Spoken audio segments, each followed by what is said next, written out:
All right. I'm showing 9 o'clock. Looks like everybody's found a seat. We ready to get started? Yes. Let's go. Greg, I'm going to turn it over to you to gavel us in and start it off. All righty, folks, we are reconvened. Thank you, everybody, for a good day yesterday. We're looking forward to a great day today. We have somebody special here from Augusta University to welcome us. Let me take just a second. Dr. Russell Keene is the Executive Vice President for Administration and External Affairs at Augusta University.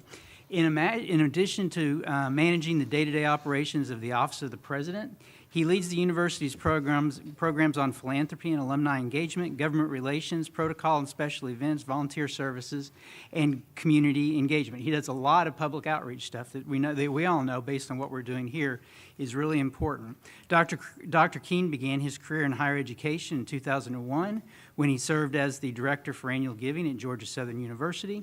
He later progressively served Georgia Southern as its Atlanta Regional Development Director, Associate Vice President for Government Relations, and Vice President for External Affairs. During his career, he's also worked for the University of Georgia's Franklin College of Arts and Sciences and the Safe Path Children's Advocacy Center. Dr. Keene is home, being a native of the Augusta area and a graduate of Lakeside High School. He received a bachelor's degree in finance and master's degree in higher education administration from Georgia Southern and is a doctorate of higher education from the University of Georgia. So please join me in welcoming Dr. Russell Keene. Thank you all. Thank you for that nice introduction, Mr. Chairman. Appreciate that. I want to welcome you to Augusta University on the Summerville campus, and we are so delighted to have you here. Much like the Department of Energy and SRS, we are also very involved with community engagement as a top priority for this institution, so much so that it is part of our strategic plan, and so we consider this engagement. I want to thank you all for your partnership with Augusta University, not only for our faculty and staff, but even more importantly, our students. Our students are our number one priority, and I think we had about 80 students, I'm told, at the career fair yesterday, and we are really excited about that. I think one of our number one priorities for our students is career pathways and career development. So we're grateful for the partnership with SRS and DOE and this advisory board here. I noticed on your mission that a big part of what you're doing is environmental sciences and things like that, but also notice technology. And I would be remiss if I didn't mention our cybersecurity. We are home to the Georgia Cybersecurity Center here. If you haven't been, I would encourage you to go. Let me know. You can get my contact information. Would love to set that up. Cybersecurity is our fastest growing program at this institution.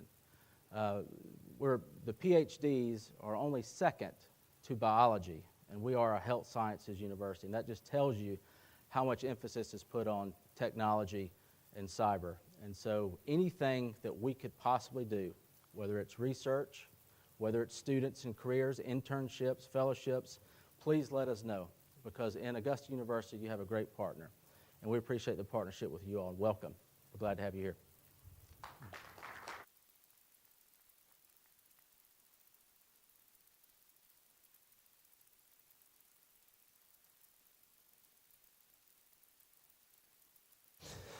All right. Well, everybody has a copy of the agenda. We've got a great lineup today. I'm looking forward to a lot of things. Rather than go through the whole thing, does anybody have any questions about the agenda before we get started? Asking now. Everybody comfortable with what we're doing today? Okay. First up, we're going to start with EPA because we've got a little bit of time. We're going to go ahead and let you give your update. We'll do his Q&A, and then we'll move into the liquid waste strategic vision, okay? John, go ahead. Yeah, thank you. I'm sorry, I was told I forgot I was teaching a graduate class at Emory, helping one of my EPA colleagues for radiation class there. But I did watch YouTube online. I was telling James there was like 7 of us watching you online, so I didn't miss the key part. Not much in EPA. So we do have some management changes. Carol Monell, our Superfund Division Director, announced last month she's going to be retiring at the end of the calendar year. Again, that's a SES position that'll be sometimes takes a little time to replace. And Meantime, Randall Chafin, that some of you know at Savannah River, who's been our deputies in Superfund division for many, many years, he'll be acting until they replace that Carol. Trying to think. Obviously, we're still, as probably Susan mentioned yesterday, still going with the negotiations. I think we're moving along, hopefully successfully, in our tank negotiations with DOE and the state. We're looking forward to that getting finished. Recently, we commented on the proposed plan for in-area, which I think is mostly land use controls. It's one of those areas, I think the old Ford building, that we're finally able to address. It's not too much contamination. And I think that's all I have. I know I heard one of the questions about the coash yesterday, and again, EPA was on board with that for using it as backfill at the big sandstone area. So, any questions? Isn't that the best excuse ever for me missing a meeting? Oh, I had to teach a graduate class today. I don't get paid for that. Any questions for EPA? Seeing none. Mike and Sonny, are y'all ready? Let's do it. Let's start with liquid waste. The strategic vision.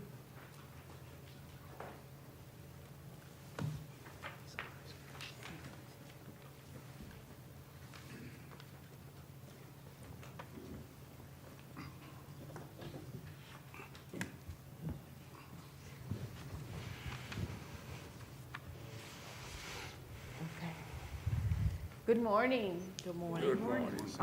My name is Sonny Blanco. I am the director for the Waste Disposition Programs Division for the U.S. Department of Energy. And Mike Borders and I are going to be talking to you about the strategic vision for liquid waste. You know, I am very excited with the outlook for our program. And we have taken all year long to explain to you and describe to you the status, and also explain to you how the facilities work, what our program is all about. And today, finally, we're going to show you what's the concept of the strategy that the contractor and the Department of Energy are moving forward with to complete the mission. So well, let's get started. Just a recap. Our liquid waste program has the purpose and the mission to retrieve all the waste that is stored in 43 active tanks, process, treat, and dispose of that waste in a safe manner. We have 43 active tanks. That means that we still need to do something with them, remove the waste. We have 35 million gallons of waste, high-activity radioactive waste that we need to remove. And we have 4 end states that we're planning. We have, we're going to close all the tanks operationally. We're going to vitrify the high-activity component of our waste. That's the highly radioactive part of the waste. We are going to treat and dispose of the low-level waste, which is the majority of the waste in the source-to disposal units. And then we're going to take all those facilities and we're going to deactivate them by de-inventorying and flushing them. And then we're going to transfer them into decommissioning. And all of this is going to be done through 3 facilities: the DWPF, Defense Waste Processing Facility, Salt Waste Processing Facility, and Saltstone Production Facility. With that, we are also building saltstone disposal units that are going to be storing permanently the low-level waste. So just to remind you of what we're talking about, we have the waste that has come from the processing of irradiated targets and fuels in the canyons, H&F Canyon, and that waste from that process has come to our tanks for storage. And from that waste in the storage that we have in storage, we have about 35 million gallons. Right now, since in the March timeframe, the snapshot was 34.2 million gallons. The radioactivity is 227 million curies, and we have that divided in two kinds of waste, salt waste and sludge. The sludge is where we have very small amount, and that's where the insoluble solids are, and we have about 110 million curies.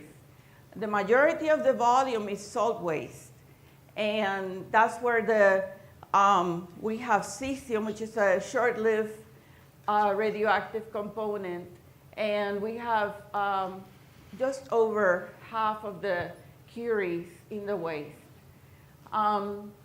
You see that we are going to be processing the salt waste in the salt waste processing facility.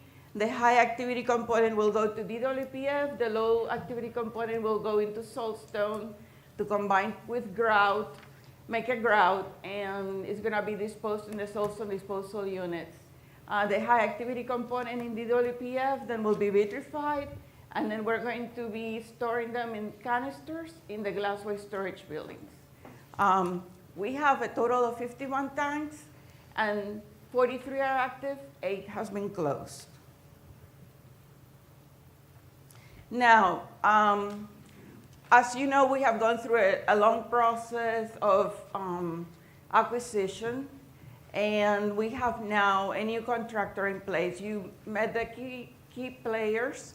It's our integrated mission completion contract, and they have been working all year long in developing the strategy that we're going to use to complete the mission.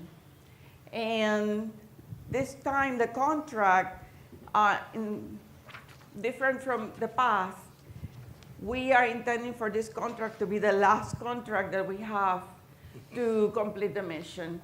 And this contract is 10 years, and we have one option to extend for 5 years. That's 15 years. So that means that our intention is to be mission complete by 2037. This time, we are using a little bit different approach as far as our contract is concerned. It's divided in task orders. I'm not intending to explain all that to you, but I just want you to understand what we're trying to do here. We're right now on task order 3 at the top, as you see here. And basically, we are taking this 15 months to get the contract in place in terms of developing the strategy, get all the facilities ready, moving forward. And we're developing what is going to be task order 6 and task order 7 that is going to take care of from FY24 all the way to FY31. And we're doing all the planning. We're going to be developing baselines. We're going to be negotiating costs. And the idea is to get us to the point that in the 5 years after that, we're going to be mission complete. So this is very important to us moving forward, make sure that we can achieve success. So what is different now than what we were doing before? We have a whole system that is operational. And with the startup of SWPF, we have the last piece available to us to take care of the majority of our waste. So now have been focusing on getting SWPF started up, and we're looking forward to see it ramping up and continue to be successful operating.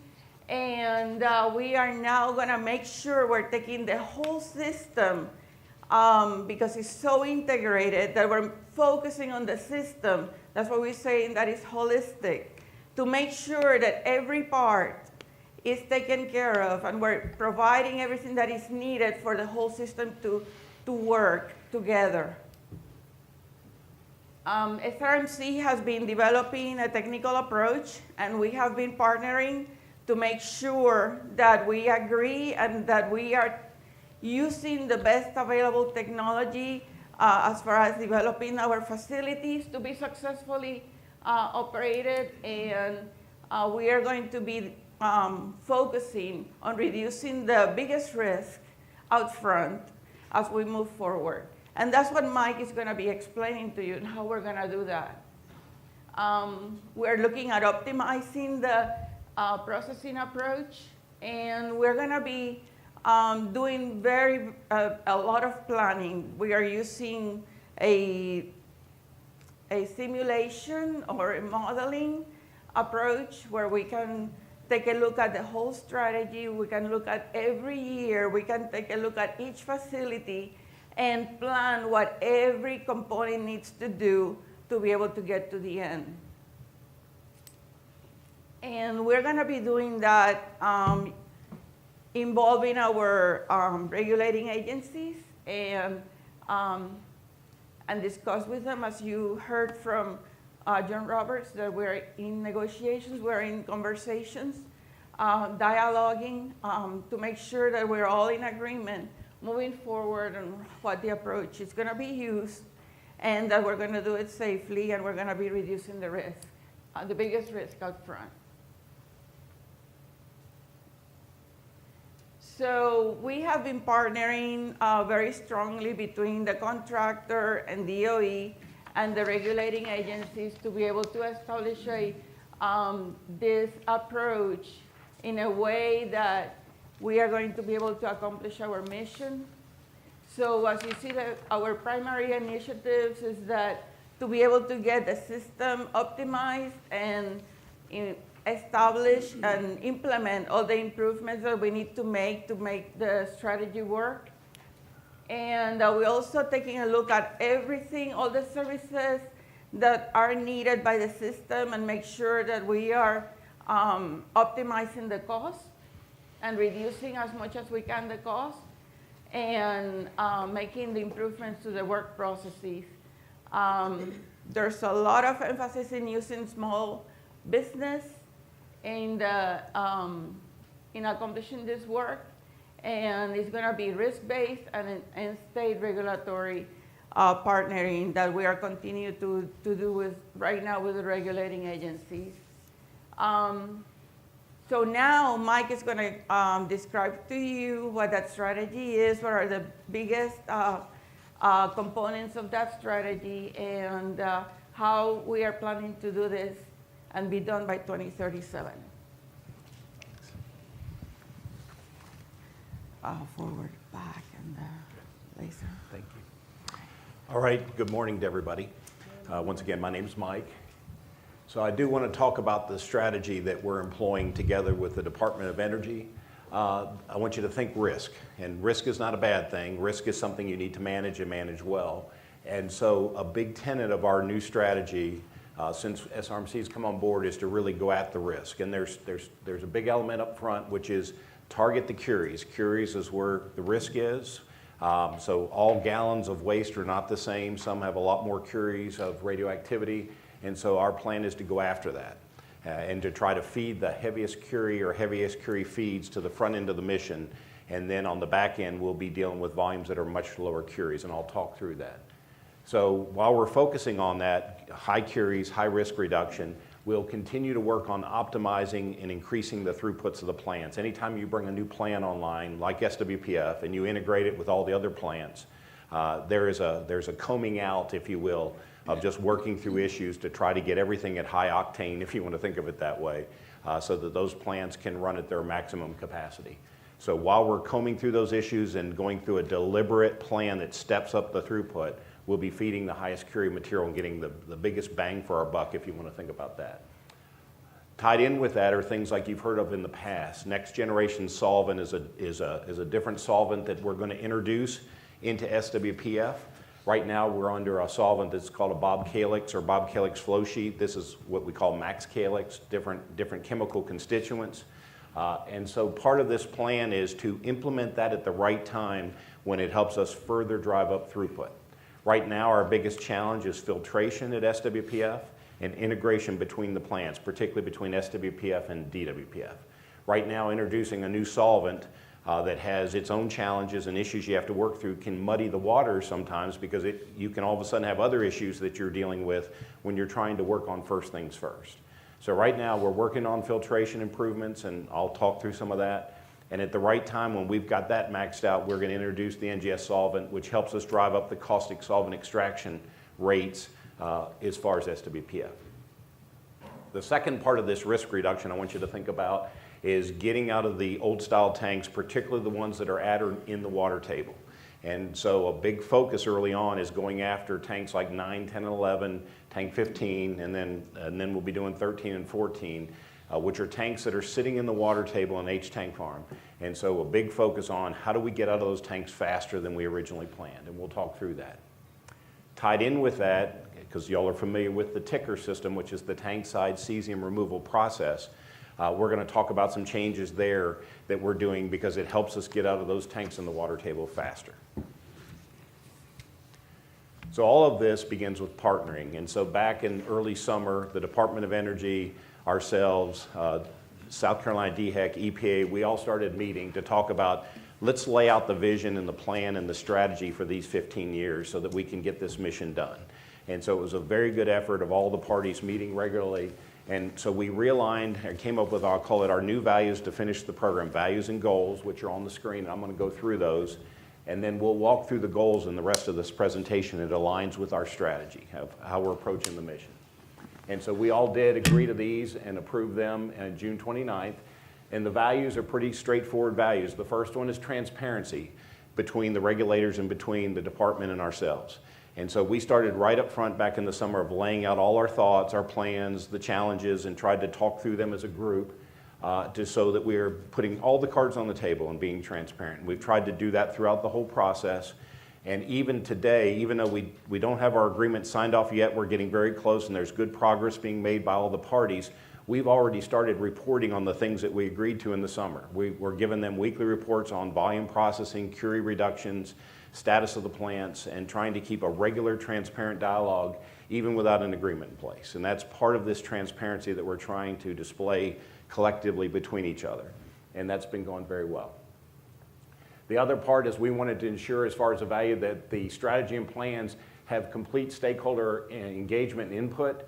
And so that's been this partnering effort that's been going on for the last, since the summertime, is to try to make sure that we're all talking through the issues from all our perspective needs, if you will, from the various parties, and trying to make sure we are incorporating that into the strategy. The third value is to maximize the amount of curies that are vitrified. So we want the baddest curies, if you will, the longest activity curies. We want them, all those radionuclides in the glass, and so that's our goal, is to try to do that. That's how the whole process flow sheet is set up, is to vector those towards glass. And then we want to limit disposal of curies on site at SRS so that we can keep the residual radioactivity as low as reasonably possible, which is our ALERA basic principle. So all of those values are kind of like the main hierarchy, if you will, that then lead to very specific goals that are in order. And then we're going to walk through those, and then, like I said, the slides will then talk through those in more detail. The first one is to reduce the risk to the environment by removing the waste and closing tanks. That's what our mission is about for all of us, with the goal to complete the program by 2037.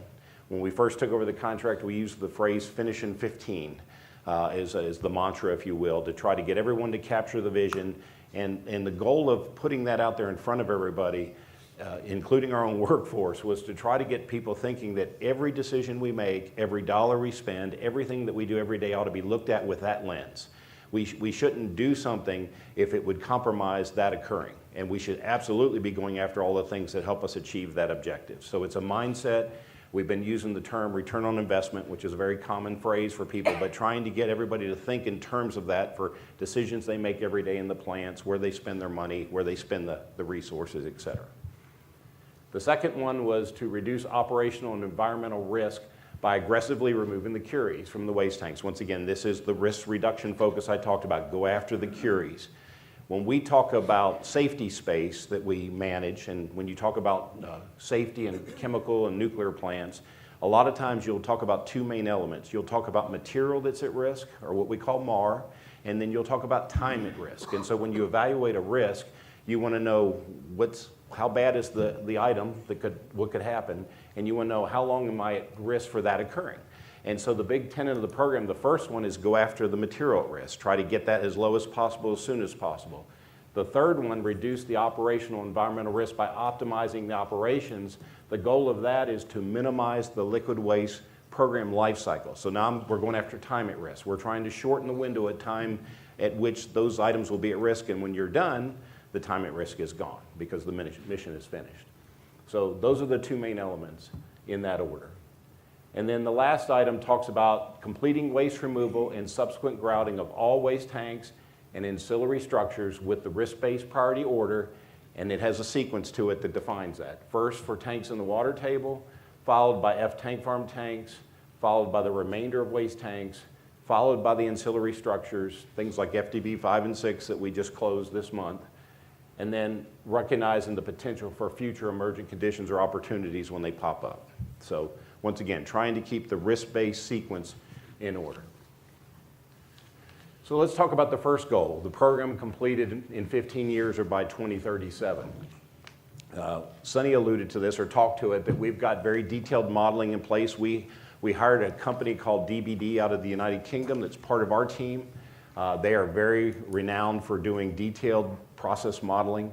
And so they have been enhancing and developing a very detailed model for us to use with the liquid waste program to help us do things like evaluate things that we want to do. Go back to return on investment that I mentioned. We want to make sure that we're focusing on the right elements of the program so that we're maximizing both the material at risk being reduced and the time at risk. So they're there to run scenarios that kind of help us sharpen the edge, if you will, on the things that we're attacking to help us achieve the ultimate objectives. So their model is one of the more sophisticated models we've ever seen. It's got two main elements. We refer to it as POM and TOM. One is, POM is the program optimization model. Think about that as like just things like transfer rates, availability of the plants, components failing. It's looking at just the logistics of transfers being made, operations occurring with solvent extraction, those type things. The TOM model is the technical optimization model. It's looking at all the chemistry. So it's looking at if we transfer this salt batch and mix it with this sludge batch, what does that do for glass chemistry? Is there an optimum way to batch up things that get you still good glass chemistry and meet your product requirements, but ways that you can do it faster and don't get outside of that window? So it's looking at that, and then those two together talk to each other as we go through scenarios, we go through plans. And the last piece of this model, which will actually happen beyond task order 3, where you see the mission control, we'll start laying in cost and budget type data that then will give us the ability real time to even run those scenarios. Right now, we'll do the process optimization and chemicals and let those models run, and then we're behind the scenes doing, we're looking at the dollars and making sure that it fits the profiles and we can afford to do that. Eventually, that'll all be automated in the model as well. So lots of opportunity here with this model. That model is actively working to put the system plan, Rev 23, in place. We owe that to the department in December. And so we're getting very close to getting that draft out to submit to them, and that'll go through a review process into the early part of the year. And then at that point, it would get approved and published. So that's what a lot of the focus is on right now. Beyond that system plan, then we'll continue to do modeling to further refine how we attack various issues to try to, once again, shorten the mission, get the material risk down.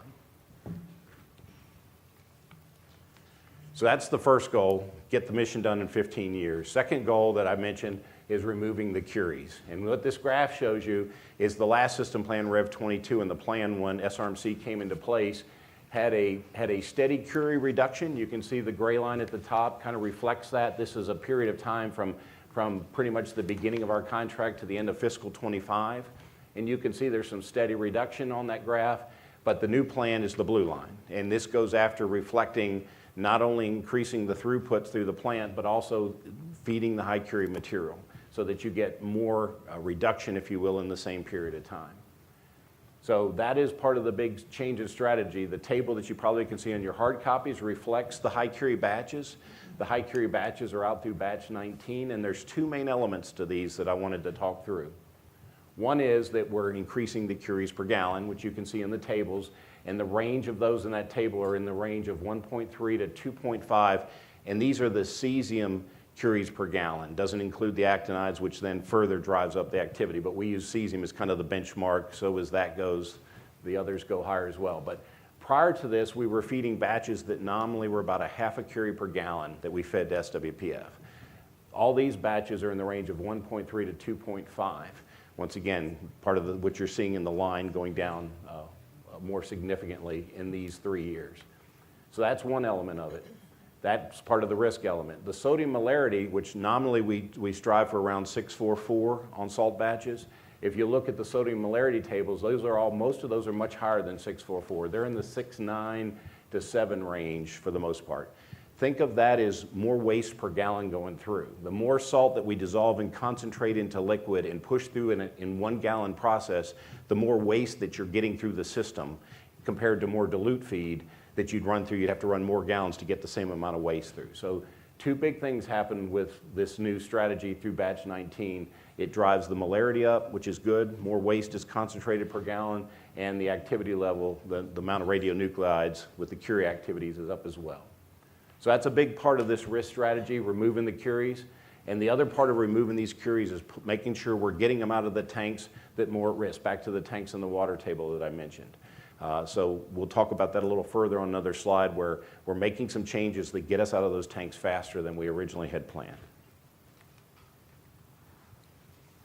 So to further think about curies, and I started to talk about this a little bit on the last slide, think about miles per gallon with your car and gasoline. You can have a car that's a small car that may get, I don't know, pick a number, 40 miles to the gallon. You may have a big truck that gets 15 miles to the gallon. You can put 10 gallons in each car, and one's going to go a lot further, right? That is the whole concept with curies per gallon. Think of that. Even though we'll process the same amount of gallons through the plant in a period of time, with more curies per gallon, we're getting a lot more risk reduction in the same period of time with those gallons. So that is directly analogous. And to give you a comparison, during task order 3 that we're currently under, it's a 15-month task order, but it's about 13.3 months of production. The rest of the time we're in a couple of major outages, a site steam outage and also a glycolic outage, where we're finishing the glycolic flow sheet change in DWPF that helps us with throughput in DWPF. If you look at those 13.3 months, these are the range of possibilities, what we like to call the art of the possible, for how many curies will get processed out of the tank farms in that time. The bottom red line where you see 5.7 million curies is about a 2.5 million gallon throughput rate. The 8.7 number is that number is slightly higher than that. It was around about a 3.3 number. The 13.6 number, I think, is around the 4.5 million rate, which is what we're running right now. We've been running 4.5 million, which we'll talk about on another slide. And the 20.9 million curies is if we get up to 6 million curies in that period of time. Compare that to the table you see on the left from 2014 through 2022, when all the curies processed out of the system, whether it was through ARPMCU, SWPF in the last year, ticker, all combined, we did just under 19 million curies in that 8-year period. So you see the ramp-up rate that you're getting both from the higher curie strategy and as we continue to drive up the throughput of SWPF and the rest of the integrated plants. So that is the curie reduction piece of it. Now we're going to talk about the third goal that I mentioned on the goal slide, which is optimizing the operations, with the whole target of that is to minimize the life cycle of the plants, to get to the end point as soon as we can so the risk is done and we can shut them down. So the objective here is first to get the availability of the plants up. Early on when you bring a new plant online, a lot of times you can have some I'll call it working out the kinks between all these integrated gears, where one plant has a problem and they go down and the other plant next to them that has to run to support them is not quite ready. So as you first start up, you kind of work through that. And so the very first thing we worked on when we took over was improving the integrated operations. And that item is complete, done very early in our contract. And then the goal after you get that part tight and working well like it is now is to now work very deliberately on making changes. And this graph specifically is looking at changes to SWPF filtration. These are the deliberate steps we're taking to work our way up the production curve. And you want to stagger these usually about a couple months apart so that you can see the full effect of a change, understand if it's good or bad and how good or bad it is before you introduce the next change. One of the worst things you can do in a plant is like introduce 4 changes and all kinds of things are changing and you don't know which one is helping, which one's hurting, or if they're competing against each other.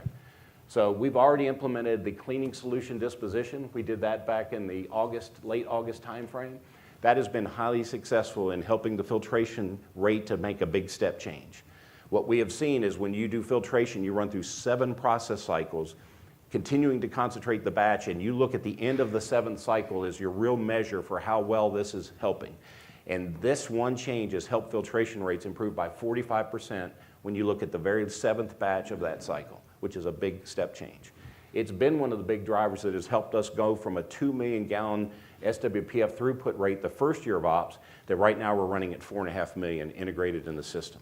So we're seeing the step up. The very next change, which we started to do this past month, which is deploy the SWPF filter aids. That is a flock or a sludge simulant that we put in that helps these crossflow filters perform better. It helps the fines accumulate or conglomerate together so that they don't plug the pores of the filter and help it filter appropriately. We started on that, and for some other process reasons, we had to pause it. And so we're going to move into the reduced MST, which we're going to do right at the end of December and into the month of January. And then we'll then do the rest of the filter aid demo on the backside of that about 2 months later. So once again, our goal is to step this process up. And like I said, right now we're on a 4.5 million rate with our goals to go higher and to keep working this up. NGS, once we get this up to throughput or top throughput, like in the 6 to 7 million range, that is when that's the right time to introduce NGS. Right now, we have tentatively slated that for the end of fiscal 25, which will be when all the high curie batches have been completed. But we're looking at pulling that back to perhaps as early as the beginning of FY24. And once again, this graph and these optimizations are going to help us determine the exact perfect spot to introduce it to the system.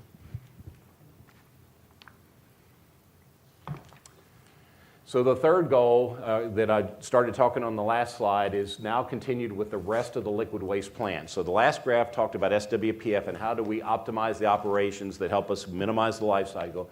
This graph reflects all the optimizations that we're deploying in all of the plants, including SWPF. And if you have a hard copy, you can probably see it, but there's a legend up here, it's color-coded. This tells you where the optimization is targeted for, which means across the liquid waste system, we are putting in various optimizations to help those plants do their part to support the integrated production. The 2 most important ones, as I mentioned earlier, is DWPF and SWPF. To get the top throughputs we're talking about, DWPF and SWPF have to run in the 73 to 75% availability range because they're very tightly coupled. They're a few hours apart if you want to think of it that way and how coupled they are. The other plants have more surge capacity, have a lot less availability requirements. If you think of Saltstone, it only has to run 20-30% of the time to keep up with the kind of throughput rates we're talking about. And there's a very large 1 million gallon tank between SWPF and Saltstone that they put that waste into the tank farm in tank 50. So you could be down for a while dealing with a problem while you then let that waste accumulate and then start running and work it off. So big focus is we're doing things in each of the plants to optimize, but the biggest focus is on DWPF and SWPF. So when you look at things like the colors, the green, which is DWPF, you see a lot of things. SWPF, you see a lot of the yellows. And so we have completed a bunch of items down here that you can see. We have many in progress. We have a bunch that are in progress that you can see we're tracking to specific points in time on our time frame. And then we have a big box out here that you'll see that are in planning. They're in different stages of planning, where the key thing here is our model is going to help us determine when's the right time to deploy that. We may determine some of those in the planning box we may never deploy. We may get to the point that we don't need to do anymore in a particular area, and the model is showing us that.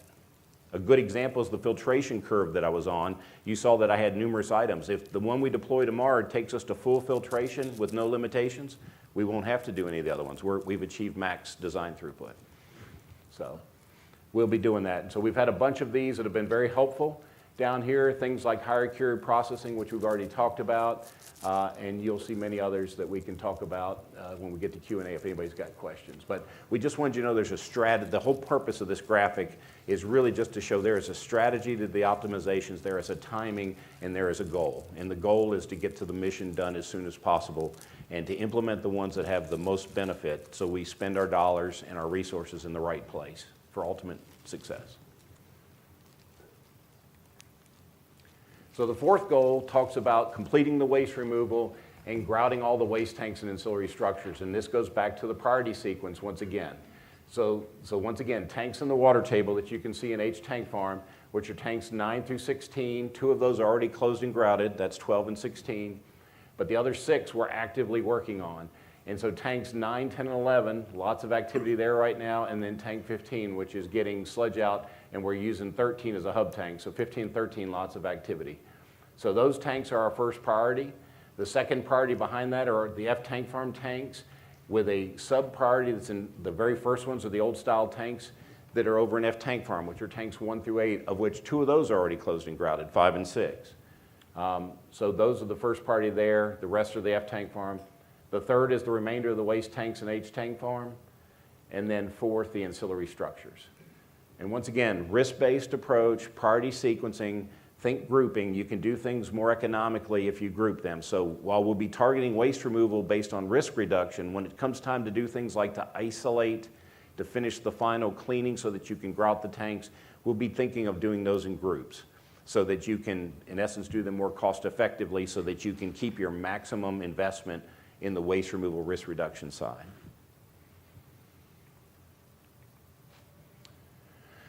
So I did want to talk, as I did on the earlier slide, about ticker. I wanted to say first and foremost, we completed the ticker demo. It was successful. It showed the process works. And our focus now that that is done, is on SWPF. One thing we did see is ticker was a little more expensive to operate for the curies that are removed than we had hoped for. Part of that is just the nature of the columns and the material that's in those columns and how much it cost. So anyway, it was a successful demo. And I also wanted to cover the purposes. Ticker was deployed at a time when SWPF was going through some startup pauses and delays as they worked through their big construction schedule. And so putting ticker in at that time was absolutely a smart and wise decision because it helped us further accelerate risk reduction in the tanks and the water table while SWPF was not up and available to process. But that changes when SWPF came online. And as SWPF has come online, we've now looked at multiple scenarios. We've looked at scenarios using ticker and without, and we determined we could get out of these tanks in the water table much faster if we pulled ticker to the side, paused the continued use of it, and perhaps use it later in our mission at the right time. And so that's in fact what we're doing. We're accelerating getting out of tanks 9 through 11, which is where ticker was deployed. Ticker was stationed right next to those tanks, and it was working to do waste removal 9 and 10 out through tank 11. And so now if you look at this table over here to the right, System Plan 22 dates, you can see bulk waste removal date for tank 9 was forecasted FY26. Heel removals for all 4 of these tanks that I've been mentioning, you can see the years here, and you can see grout completion dates. What our existing System Plan Rev 22 was reflecting. With the new strategy that we're putting in place, we believe we can get BWR and heel removal complete for 9, 10, 11, and 15 by the end of 2024, which is an acceleration from these 27 and 28 dates here. And we believe we can enter the closure process on these 4 tanks as early as 2025 and finish grouting by 2027 compared to these dates here. And that's because we're able to get the waste out faster. We go in with, I'll call it bigger pump mods that can slurry the waste faster and get it out to other tanks that are out of the water table and put them in what we call hub tanks where we stage that material to get ready to make up the next salt batch and make that a focus for us. So this is what has led to us pausing ticker for now. As the mission progresses and we get in low curie feeds, there may be a place that ticker works well to help us finish the mission as early as possible. But right now, SWPF can help us get out of these tanks faster, and that's where we're focused. So once again, back to the big strategy. I did put a picture of FDB5 operational closure, which was just completed with grouting the concrete over top of it. So the FDB5 and 6 is an ancillary structure.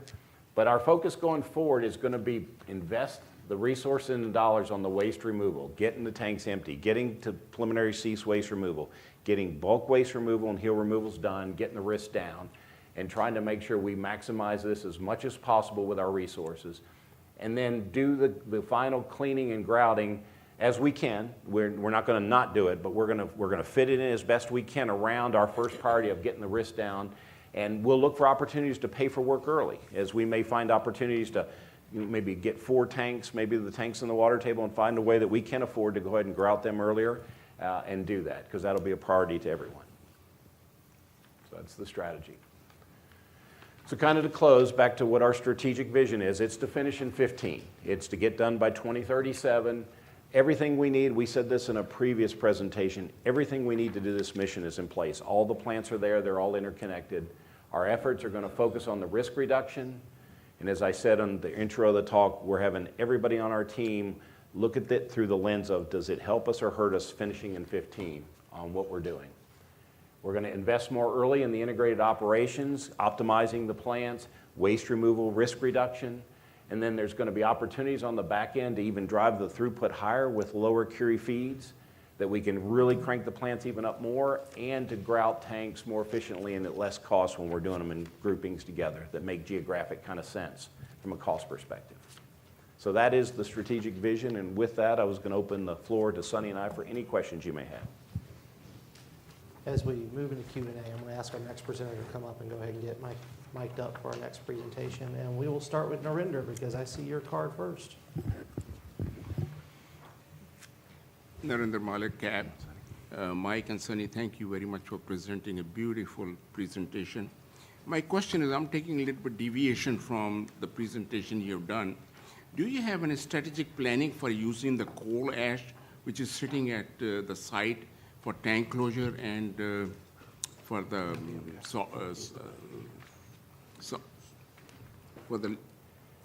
Yeah, you're talking about how to close like the SDUs or waste tanks? Yeah. Yes, so I know there's been some effort thinking, would it help us when we go to backfill around the SDUs, but I don't know how far that's been looked at. But there's been discussions at least on, is there a way to use that material as we get to final closure states. But Jim or Sonny, anything else to add? My question is, because these coal ash might have like heavy metals, so if we use that, will it be okay to meet the RCRA requirements for the landfill, sanitary landfill, solid waste landfills? And secondly, will it have the characteristics to be cementitious? Those are my questions. Yeah. I think Angela would like to utilize phone a friend. Good morning, Angela Holmes, DOE, Savannah River. Sorry, can you? And we are looking and working with our regulatory community to use the ash that is in the remaining basins at the site as fill material. That material will be used, we will have a base layer of fill, then we will use the ash from those remaining ash basins, and it will all be covered with a Class 3 cover. Okay. Thank you. Jerry? Jerry Mossbarger, CAB. On slide 6, I'm just curious what is meant by the term enhanced workforce. This small business utilization is what's tied with that, which is we're trying to make sure that for the labor that we're employing on different tasks, that we're doing the most smartest thing with those dollars. So a big focus on that is maybe there's something we self-perform today that perhaps a small business could do more economically for us, and that we should carve that business off to them as a subcontractor to us. That's one of the examples. Okay. Slide 8.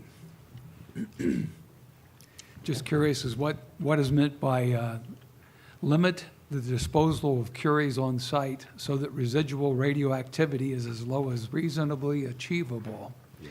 What is reasonably achievable defined as? Yeah, I think that ultimately we go back to the PA that we have in place, kind of that we have to meet for how clean we have to get the tanks, as clean as reasonably practical. At some point you define that you can meet your PA performance objectives and you've cleaned it well enough. So our goal with this is to try to get as much waste as we can out of everything that's left behind, and to try to get as much of the higher curie materials and the higher radioactivity elements into the glass. Our whole flow sheet's set up around that. But at the end of the day, there is some residual, and this says keep that as low as possible, is what that really is kind of saying. Okay. Also on slide 8, the last sentence says, the potential for future emergent conditions or opportunities. What are those? Yeah, so the goal of the priority sequence would say for every dollar you have, put it on the highest risk at the top. In other words, if the dollar helps you get more curie risk and waste out of a waste tank, do that over maybe, let's say, grouting an ancillary structure, which has very little risk reduction. So that's saying that every dollar we get should go to the top of the list, and the bottom of the list probably won't get as much of the dollars. The last part of that says things will pop up that will be an opportunity that says, I don't know, perhaps we've looked at it and we're spending everything that we need to and we're maximizing the waste out, and we're saying, okay, with this portion of the budget that's left, maybe we can go grout for the tanks that we just emptied, and let's go do that right now. Even though you would say that's towards the kind of the bottom part of the list, it would say we have the opportunity to go ahead and finish those. And that's kind of what that sentence is alluding to. That even though we're trying to put the dollars at the top, get the risk down, we'll have opportunities. It's like we're good. We're getting everything we need out. Let's maybe close some tanks, for example. Okay, thank you. Okay, Phyllis? Phyllis Britt, CAB. I apologize, this question was asked a couple of times yesterday, and Narendra alluded to it, and I still don't hear the answer to the question that I thought was being asked, which is, on coal ash, with all the issues of heavy metals, if you use it as backfill, what happens because it has no bottom cover? Why doesn't it seep into the water table? That part of it, the heavy metals. I could give you an answer, but I may wait to one of the, I'll tell you my answer, and then the back of the room can help me. So the clay cap that we put over it helps to watershed so that you're not having water go down through it that would disperse it. That's part of the engineer. It's an engineered, clay cap that we do that tries to deflect the water. So that's keeps it in place. The same approach even works when we fill all the tanks up and grout them and all. Part of that, you put a clay cap to watershed away from those areas. So, and I'll defer to the back of the room for any Susan, additional I words. think you had Yeah, some. I just want to add, so that's part of the answer. And the rest is that we're not going to allow them to put in coal ash that has heavy metal that exceeds some threshold that we determine. So Gotcha. there are criteria that they have to meet in order to use that ash for beneficial reuse. So that they've done some sampling of it, and it looks like it may be viable. This is not ash that was generated, recently. This is pretty old ash. So a lot of that leaching has already occurred. So there will be further testing before we allow and approve that to happen. Okay, so you don't expect that when the ground is wet, that it'll be a problem of more seepage? Right, so that's the other part of it. So one is that we're not going to allow them to put something that has an Right. exceedance that is going to be problematic, where we would have leaching. But we're also going to have that impermeable cap to prevent rain infiltration to get down to the So- river or leach anything that would be there. Okay, thank you. Yeah, thank you, Susan. Charles? Charles Hilton, CAB. Thank you, this was fascinating. Slide 11, if I'm understanding this, if a lot of good things happen, maximizing flow put in SWP, and you get your 6 million, you're gonna get rid of basically 10% of the curies in 13 months. That's right. If we got 6 million That's- up here. That's a pretty good point that y'all have. You need to be telling the public that. I haven't seen it this way before, and that's pretty remarkable. My other question, I know you're changing your process in SWP. I think you just did it with the filtration aid something. Yeah. I know we just went through this in DWP with the glycolic acid. Is the problem with what you were using, I know it was with the formic in DWP, it's always hydrogen buildup. That's the same thing in the tank farm. Everywhere you go, you get hydrogen buildup, which is not a good thing. Right. Is that what's going on in SWP? Hydrogen, is that your problem? It is Or is not. it efficiency? No, it's not our problem there. We have the potential and it's managed there, but that's not the problem. The problem is just direct filtration rate through the crossflow filters. They're designed to run at a rate that if you had instantaneous rate, with the Bob Kellick's flow sheet, they'd be in the range of like 9 million, but that's 100% availability, which no plant does. So if you use 75%, it's in the 6 to 7 million range running through those. We're not achieving that with that right now. We're running at a 4.5 rate, and what's choking us the most right now is filtration. So our filters are not performing as they did in the test.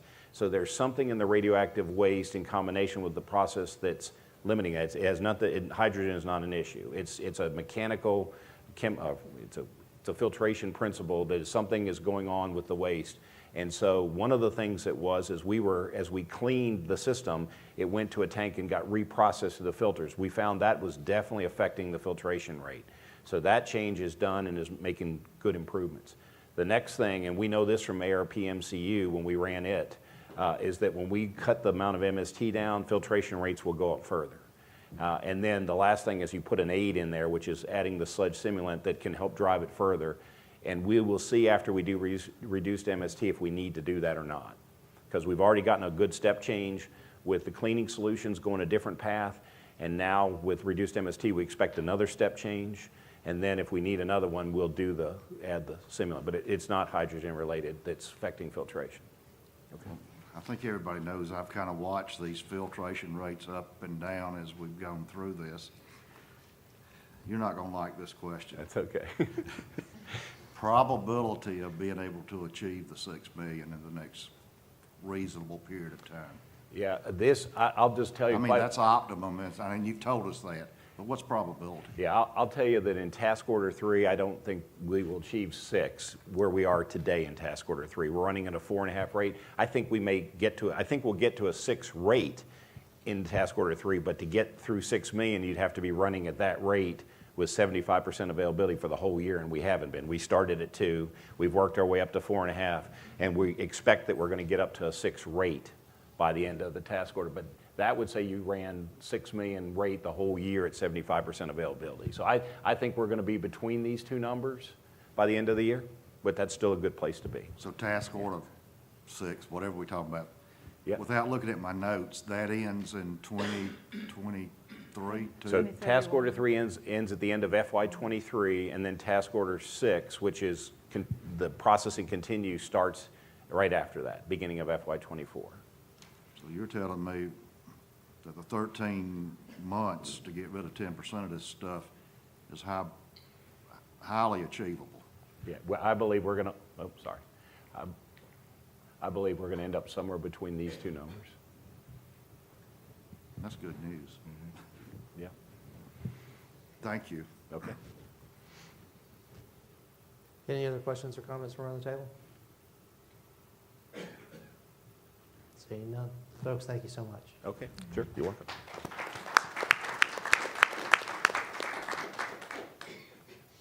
Up next, we have Davila Clark with the U.S. Forest Service. And Trenton, forwards, backwards, laser. Okay. The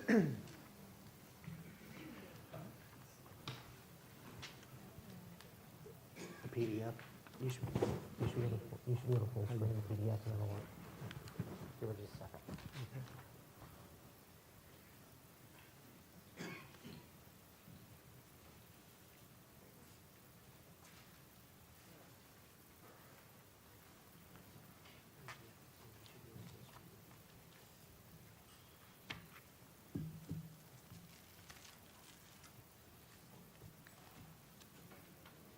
All right.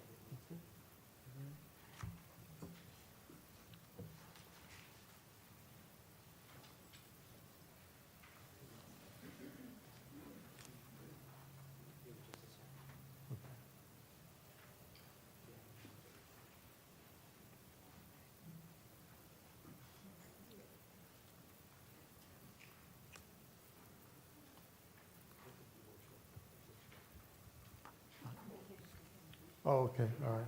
Well, while they're getting that together, good morning, everyone. Good morning. As you can see, my name is Davila Clark. I'm the forest manager for the Forest Service Savannah River on site there.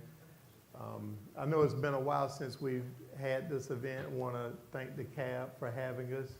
Really been looking forward to coming here and sharing some good information with you. Look like they got me up and running. Let me check my arrows, okay. So before I get started, I want to thank, with me, I got a few people. Want to thank our Public Affairs Officer, Joe Orris, who's with me. Thank you, Joe, for getting this together and working with the Department of Energy Communications team for pulling together this presentation. They did the hard work. Now I get to do the easy work of presenting. Got Randall Sutton with us as well, works with our research team. They're gonna tag team it and help me if you have some tough questions, bail me out and help me out with some of that. But definitely, again, just a pleasure for us to be here. Got some good information for you. Gonna showcase some of the great restoration work that we do on site. A lot of restoration work is underway, managing about a 200,000 healthy forest on site. And as you can see here, one of the things we want to talk about and showcase here is how we convene with key stakeholders. Again, I want to stress that. Everything that we do, we don't do it alone. We work with a whole host of partners and teams to pull off what we do across all lands to provide clean air, water, and healthy, sustainable forests. So we're definitely proud about that, and I hope to showcase some of that good work here today. Can everybody hear me okay? All right, good deal. Okay. When we began, so as you know, the site began back in the 50s. We came on board in 1952 under an interagency agreement, under a contract. And as you know, a lot of the land on site had been cleared and was open. So our task was to come on board and to plant a series of trees and to promote a healthy forest that would provide cover across the site. And in addition to just planting trees, there's so many benefits of having a healthy forest, and we're going to showcase some of that here with you today. So, like I said, over 65% of the land had been cleared. And in the first 2 years, we planted over 10 million trees. And as you can see here, this is some of the original old photos. As you can see, some of the plantings that took place on site. And so with that, you know, we're in 2022 now. A lot of these trees that have been planted, now the lifespan of a pine tree is somewhere around 80 to 90 years old. So we're on the tail end of these trees' lifespan. So a lot of these trees that were originally planted now are providing mature timber for a lot of our threatened and endangered species, such as the red cockaded woodpecker and other old species that prefer later succession habitat. So with that, currently we're still working under what we call an interagency agreement. We work with DOE. It's on 5-year intervals where every 5 years we get funding to do our management activities. We provide updates constantly throughout the year, tracking how we're making progress. There are accomplishments that we have to report out on, such as timber volume, acres treated with our various restoration activities. We report those things and track them annually. We have to meet those accomplishments. So we got a lot of good things going there with our interagency agreement. These are all of our programs here. We have natural resources, which includes wildlife, botany, and timber management. We have a fire program, research, engineering, operations, which is kind of our admin section, safety program, and public affairs. So a wide variety of different programs, a lot of different programs and functions as it relates to our overall operations. One of the things we want to showcase here, where we're going overall as an agency with USDA, is getting away from, like I said, just doing forest management alone on our individual local unit. As you all know, we're looking at things now from regional and sub-regional levels.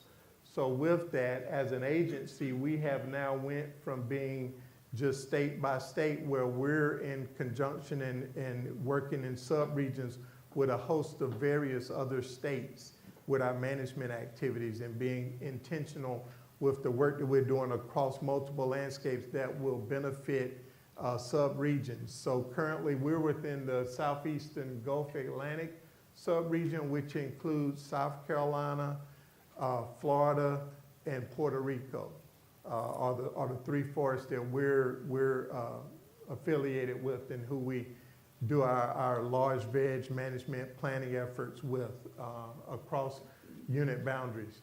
Another thing that we want to showcase along the lines of moving more towards a sub-regional management approach is that we're also part of the Shared Stewardship Forestry Agreement here in South Carolina.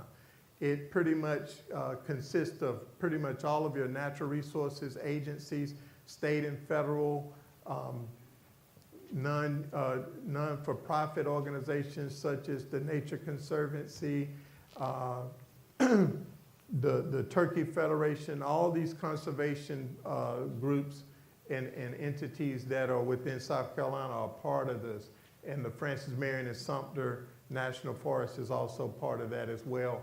And so what we're going to be doing is coming together on an annual basis and determining what work we want to do collaboratively that will benefit not only the whole state, looking at the various sub-regions and having a bigger impact that will promote clean air, clean water for the entire state. We're going to be hosting, and the governor will be signing off on this agreement. That will be taking place next month. There will be a big celebration. It'll be promoted in the state papers and things of that nature. But as an agency, we're going more towards doing these shared stewardships where we're not, as a federal agency, not working alone, but working in tandem with our state and local governments to promote forest management activities. So we're proud to be part of that agreement here in South Carolina and looking forward to the products of that agreement. And hopefully next year when we come back, we'll be able to showcase some of the work collaboratively that's going to be part of this agreement with you next year. Okay, we have various outreach programs. A lot of what we do is to promote and be engaged in working with our local communities and groups to promote our activities. Everything, this encompasses everything. This just lists a couple of the functions that we do with our outreach program. We host mobility impaired hunts, wild turkey hunts, fishing tournaments for our wounded warriors in various groups and things of that nature. We're proud of that. That's some of the pictures from some of those events. We also partner with other entities on site to do pollinators, things of that nature. And we also are in our communities participating in our local parades, events at schools, you name it, fairs, career expos. We're part of those events. And if we'd like to continue to partner with the CAB, if there are some events that we're currently not participating in that you all may be aware of, we welcome that and fit it into our calendar of events. As you all know, Smoky Bear is a highlight of a lot of people's events and things of that nature, and we can make him available to get into the schools and other events to make him available to participate in that. So if there's more opportunities for us, we'd love to hear from you and see what we can do to serve.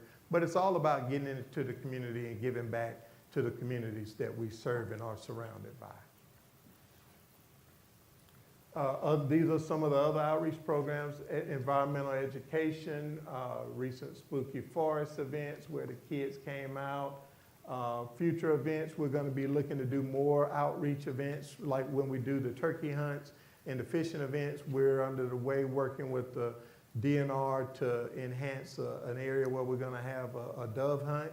We're going to be hoping to bring that online probably around spring or sometime next year, clearing that. But we're just looking for creative ways to have a wide range of different activities that'll meet a lot of people's needs. And so one of the things that we want to do is working closely with the state, with Cracker Neck, and seeing how we can partner and have that kind of as a gateway into the forest for our sportsmen and things of that nature. We're even interested in possibility of trying to see if there may be some opportunities for some interpretive small hiking trails to promote some of the great work that we're doing.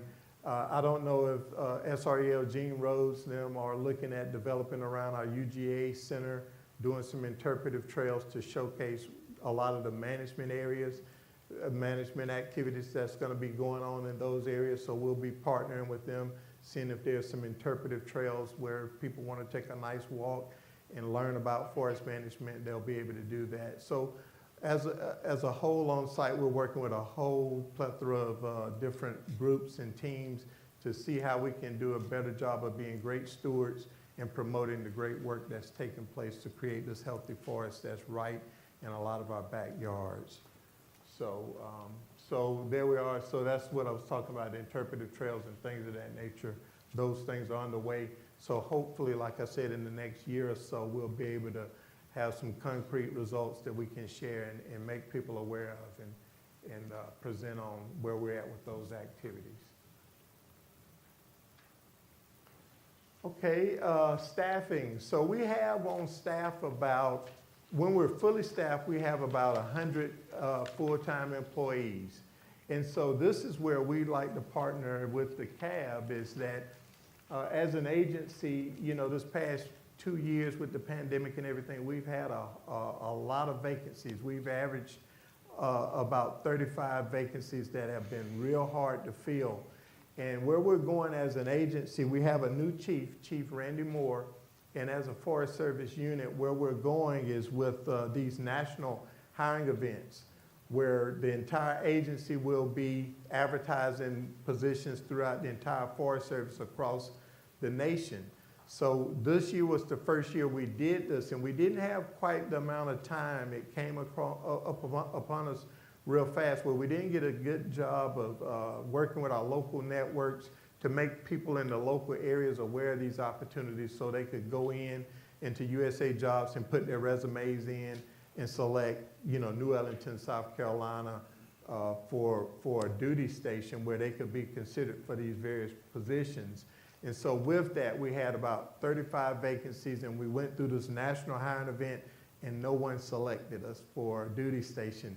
So out of those 35, we probably were able to fill about 4 or 5 positions. So we still have a lot of vacancies, and we're going to be working on advertising those positions again. So every year they're going to be scheduled at a certain period of time. So we want to work with you all to make you all aware. And these positions range from anything from entry-level positions to longer tenured career opportunities, you know, ranging from a GS5 all the way up to GS12s. And you saw the various programs that we have: engineering, fire, natural resources, admin positions, you name it, we have vacancies.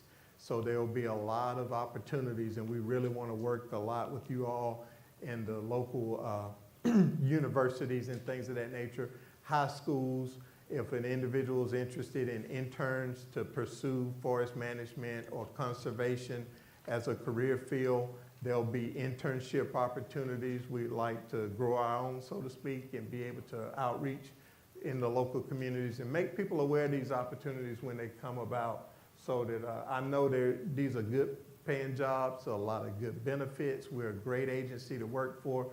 Got a good team of dedicated employees that would take a good individual under their wing and train and develop them.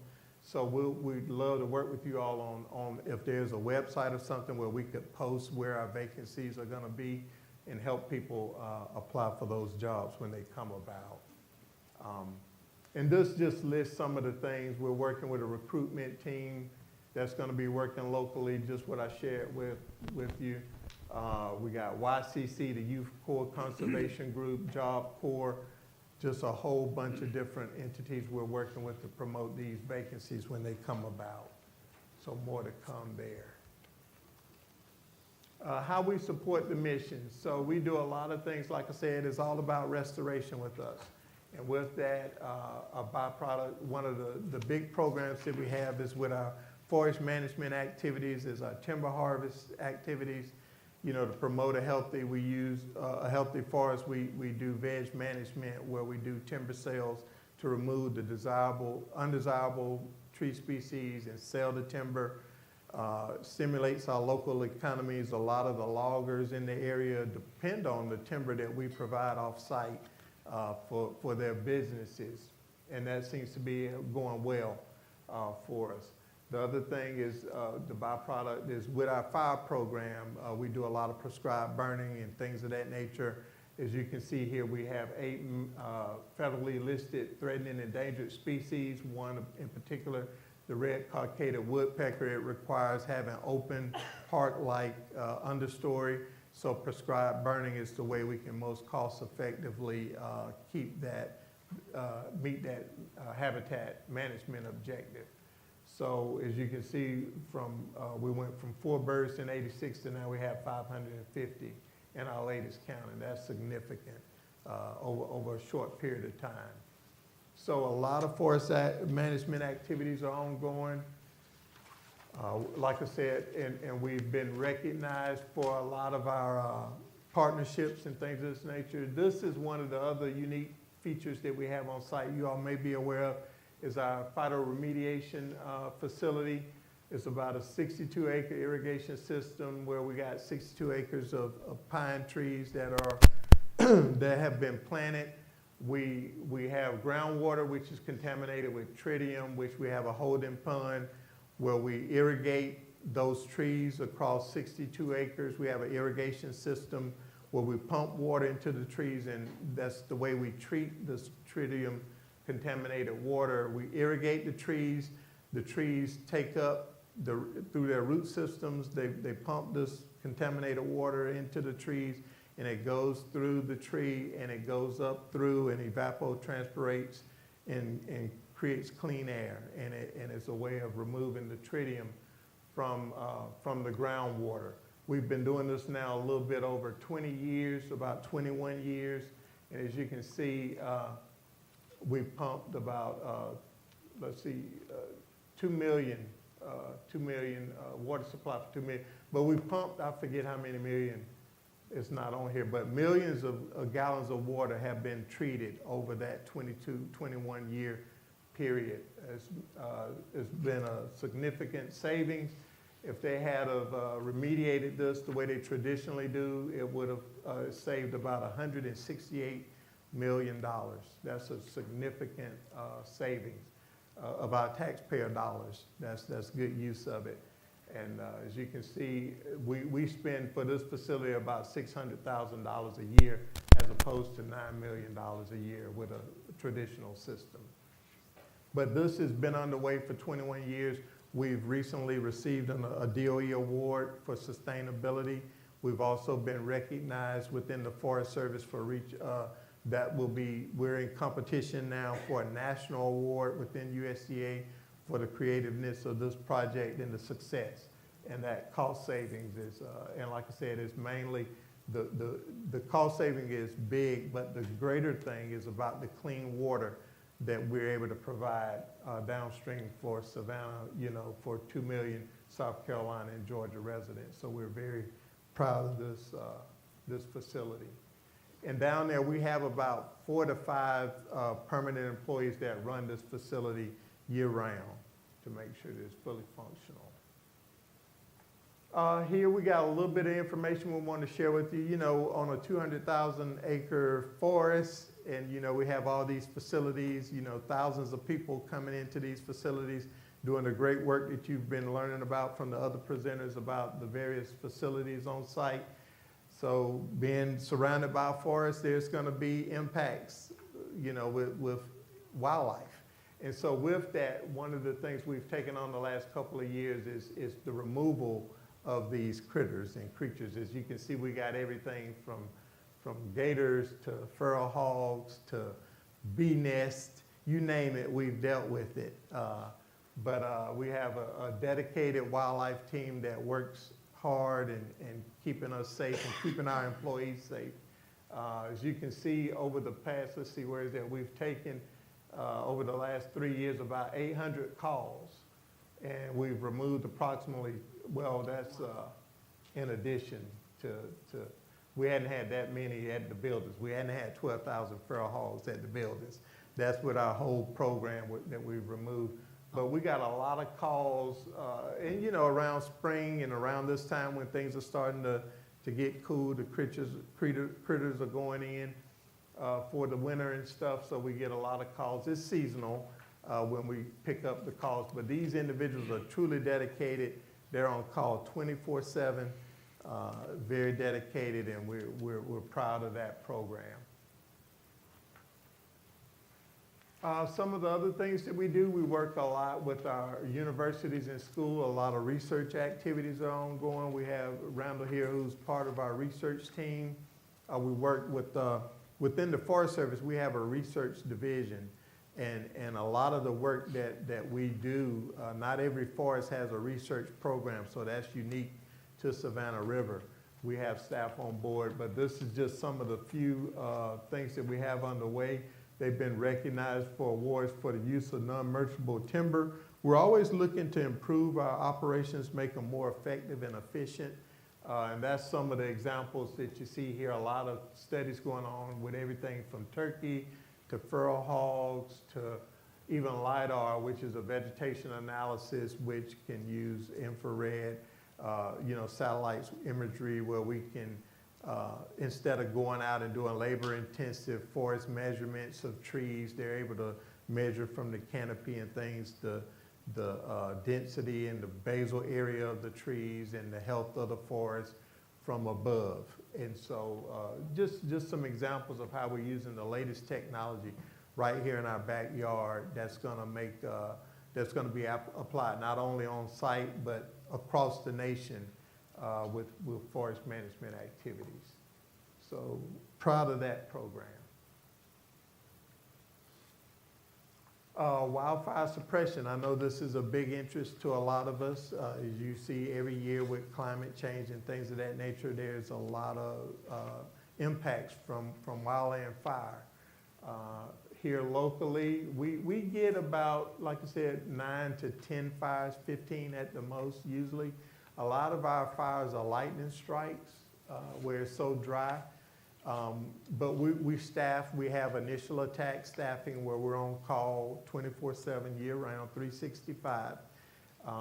Usually whenever we get to them, and that's where it's key for us to have an active prescribed burn program, because with that program we're able to burn and keep the hazardous fuel levels down, where if we do get a lightning strike, we can get in there and it'll creep and crawl, real slowly, where we can, if we get there and once it's detected, we can keep them under an acre in size, usually.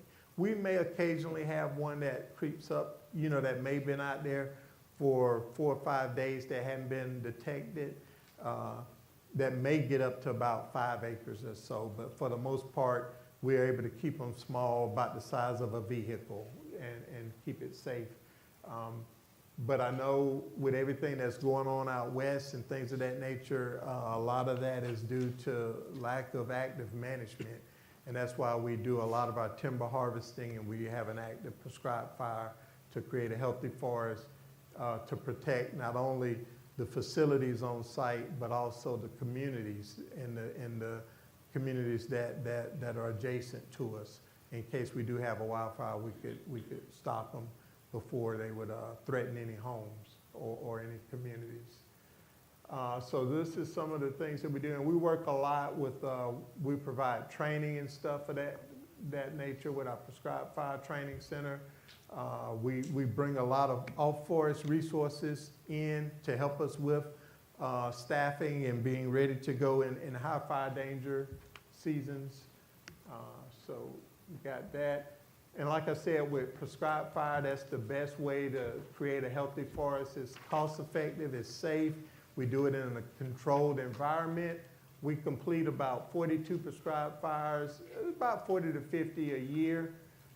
We have 2 seasons, the dormant and growing season. Right now we're in our dormant season, and that's usually, like it says right now, from November through March, but most of our burning is going to take place around January, February, and March. Due to we wait for a lot of the leaves to fall down, because if you burn too soon, it may burn on the interior, but then with leaf fall and things of that nature, the fire could start back up and we'd be tracking them a long period of time. So most of our burning is going to take place from January after the holidays into March. but an active season. We burn on average anywhere around 20,000 to 25,000 acres a year. And we're looking to improve that program. A lot of the things that we do is, a lot of planning goes into it. Right now, we do a lot of aerial ignition with helicopters, but we're looking into the use of drones to do it safer. Unfortunately, within the agency, thank God not here, we hadn't had any incidents, but nationally, there's been a number of, they're flying pretty low. They're treetop level when they're dropping these balls down to ignite the forest. But we've had some fatalities and accidents nationally with the use of helicopters. So we're looking for trying to make our operations more safe and looking at the use of drones to drop the ping pong balls down to ignite. So those are some things we're looking at. And you'll see here some of the things, a lot of where we're putting a lot of emphasis in. As you can see from the pictures, a lot of it is our smoke management program. And with that, we're trying to make some improvements to do a better job of informing our publics when we're burning. We're going to be utilizing the one call. We're going to be getting it on the radio stations and things of that nature, making people aware when we're burning in the areas and things of that nature around the communities. There may be some drift smoke. We have to only burn when there's certain category days and we have the right tonnage where we're not putting too much smoke into the air shed. We have to meet those prior parameters and stay within them. So a lot of planning goes into it. We're procuring and going to be installing here, we're talking about some other air quality monitors, putting them throughout the communities in the area within the CSRA, where we'll be getting real-time data as we're burning, checking to see how the air quality is in those areas, and getting real-time data where if we are putting too much into the system, into the air shed, we'll be able to cut the burns off at a smaller level, so we'll be tracking them throughout. So be able to do a better job of ensuring that we don't have lessen any smoke impacts to our communities and things of that nature. And that's what those smoke monitors will do. And Joe will be sharing with you, I know we're going to be using Twitter and some other things to be updating people the day of the burns and letting people know to raise awareness and things of that nature. So more to come there with, and here we noted Three Runs Homeowners Association. We got a lot of new communities that are adjacent to us. So these monitors will help us be able to ensure there's less likely of any impacts to any communities or areas, airports, hospitals, things of that nature. And last, I talked about this. This is some of the awards that we've, wrapping it up now. This is some of the awards that we've recently won within the Forest Service. The non-merchantable research did a lot of looking at non-merchantable tree stems, you know, again, with logging, a lot of whenever they cut an area, they'll have a lot of smaller timber and branches and things that's at a loading deck where you got about as tall as this room, you know, stacks of unmerchantable material that could become a fire hazard after they move off. So now we're looking at these whole tree chippers that can mulch that stuff up and merchandise it, and the loggers want it, and it leaves the areas clean for us to reforest and to not have these big fire hazards where we have to go out and burn them. They can remove them while they're out there, and the loggers are interested in this and buying equipment to be able to capitalize on this. So just ways that we were recognized for ways that we're working with our loggers and things and researchers to benefit the local economies and to meet the objectives, restoration goals on the ground. And then the phytoremediation facility, like I said, I shared earlier, we've been recognized nationally for that. Those are just two areas that we've been looking at, but always looking for ways to improve our operations, be effective and efficient, and like I said, work, and we couldn't do any of this without our partners and collaborators like you all. I'm just so glad to be here again, to be able to share just a little bit. This is just a snippet of all the great work that we do on site We'd love to be able to maybe one day host you all and get out and see some of the management activities firsthand on the ground. So hopefully there'll be opportunities for that and do a tour and show you firsthand and meet some of our biologists so they can showcase the great work that we're doing. But just wanted to share that with you, and that's my presentation. And now I'll just turn it over to see if there's any questions that anyone may have. All right, folks, what have we got? We're going to start with Narinder again, it looks like. Narendra Malik, CAB. You just mentioned that you irrigate about 62 acres of area with tritium-contaminated groundwater. Yes, sir. I know a lot of the water goes in the transpiration. Have you ever analyzed the plant tissue, how much tritium contamination remains in the plant, and how much tritium is in the ground when it falls on the ground? I can't answer that. I don't know, Joe, is there any information that we have? Get you the Yeah. microphone, yeah. Oh.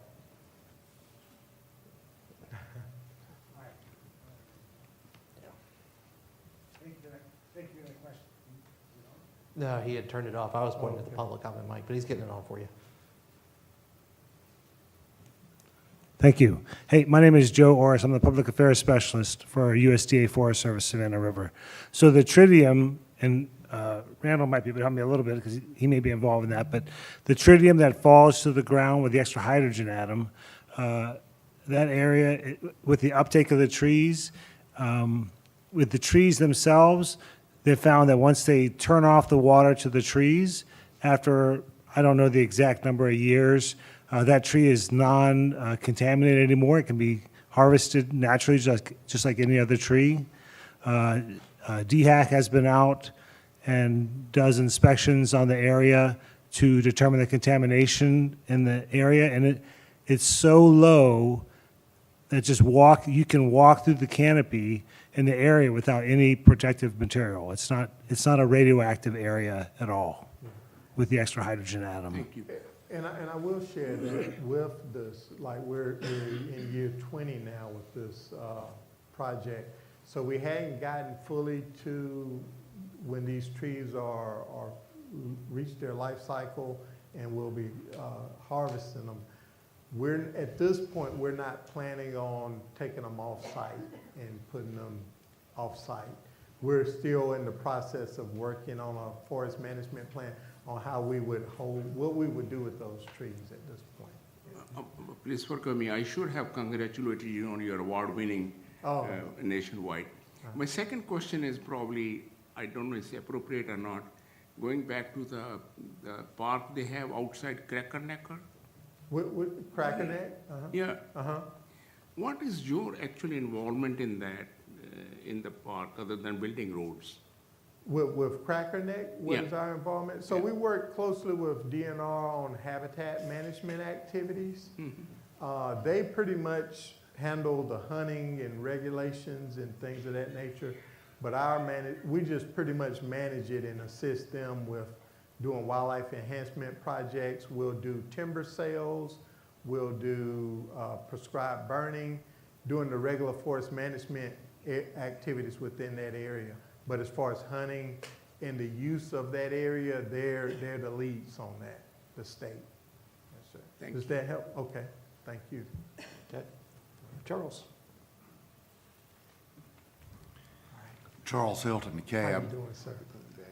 I appreciate the presentation, but I'm somewhat appalled that y'all are working at 65% workforce. Yes. Yeah. Does economics have anything to do with it? You're not getting the funding, or is it strictly you can't find people that want to work? We can't find people. We have the funding. It's just that within our agency, going this direction is just a high turnover rate. We're known for active management, so a lot of our employees, when they come here, because we do so much active management, they come and get the training and development, and then they move on up and move out. We've always had a high turnover rate, but since the pandemic, we've really been hit hard with a lot of vacancies, and it's just been hard to fill them. And that's why I say we went to this national hiring event. That decision happened pretty quickly, and it didn't give us a chance to inform our local communities and possible candidate pools. But that's what's going on. We have the funding. We're good with funding. It's just that we need to do a better job outreaching and making people aware of these opportunities. Well, I look at the numbers. You guys bring in $4 million a year to the Yes, sir. Treasury. Yes, sir. I know y'all don't get any of that, Yes, but yes. it goes to the government. Yes, And it sir. just, y'all got a lot of land down there to maintain. My other Yes, sir. question is, in reading the history of the forestry industry in the Uh-huh. southeast over the last 150 years, longleaf pine was a predominant tree in the southeast. Are y'all planting longleafs back, or is it mainly? Yes, it's predominantly longleaf. It is Well, predominantly? Yes, sir. It's a great species and a lot of benefits, and yeah, and that's where it comes in, with prescribed burning. You have to germinate, use fire to germinate and things of that nature. But that's pretty much, I'd say 90% of what we plant is longleaf. I know a lot of tree farmers stay away from it because it's such a long It is. harvest span. Yeah. But- It's intense, but, yeah. And Joe, what do we plant annually? How many trees? 30,000 annually? Annually, we plant, this is a low estimate. I'll tell you right now, we, on average, 3,500 trees a year. And we've known the species of longleaf pine on Savannah River site, we have such good quality, we grow our own trees. Every year, we do a pine cone harvest. We collect our own pine cones. They go off to a nursery where they germinate the seeds, and they come back to us. And we are actually growing our own trees. We've done that for a long time. Are those available to the public? It's a federal nursery, so I would probably say no. But, we might be able to work out a deal here or there. Thank you. All right, okay. All right. Thank You just want to be able to say you got a tree, don't you? You just want the one? Yeah. We'll bring you some pine cones. All right, we can handle that. We'll make that. Greg? Yes. Good morning, Greg Murray Cab. Thank you for the presentation. I've read recently, particularly regarding prescribed burns, about conflict with local homeowners or property owners. Have y'all had any problems with that sort of issue? I wouldn't say problems. Like I said, these areas that used to be vacated and rural are now urban interface is spreading, and these communities are developing.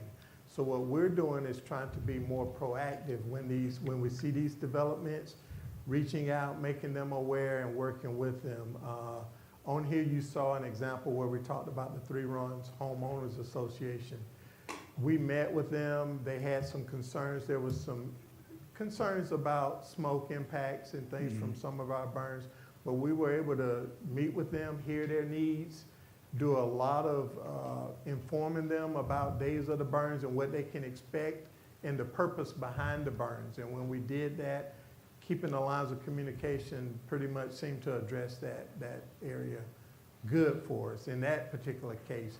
But that's where we're trying to be more intentional this year, and Joe is going to be leading a smoke management strategy for us where we're going to be engaging with communities and trying to get out and be proactive with the benefits that prescribed burning provide and helping us lessen those impacts. That's where those smoke monitors are going to assist us, where we're getting out, getting real-time data, where we can be able to determine, if we're up in Augusta and we're seeing drift smoke and we got, say the burn area we're planning to burn is 1,500 acres and we've already burnt 500 and they're starting to see drift smoke in Augusta, we can get real-time data to say, we're not going to do this other 1,000 acres. We're going to cut it off and then at a later date maybe go back and try to burn those areas. So those are some of the ways, some of the tools. We're using new tools, the smoke monitors.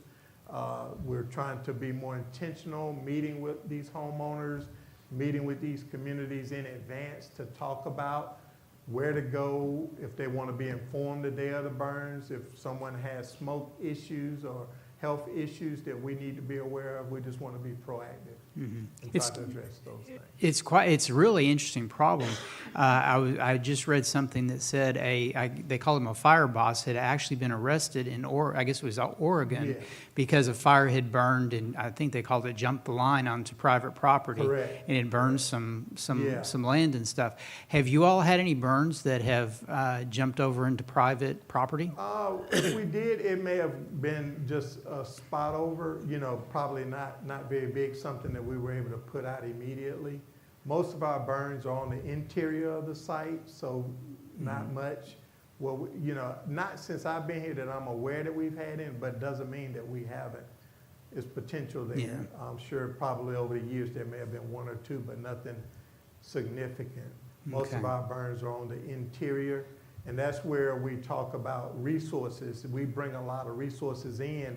If we were burning against private property, what we would do, we would ensure we have the right wind direction that would be taking it away from private property and wouldn't be a threat.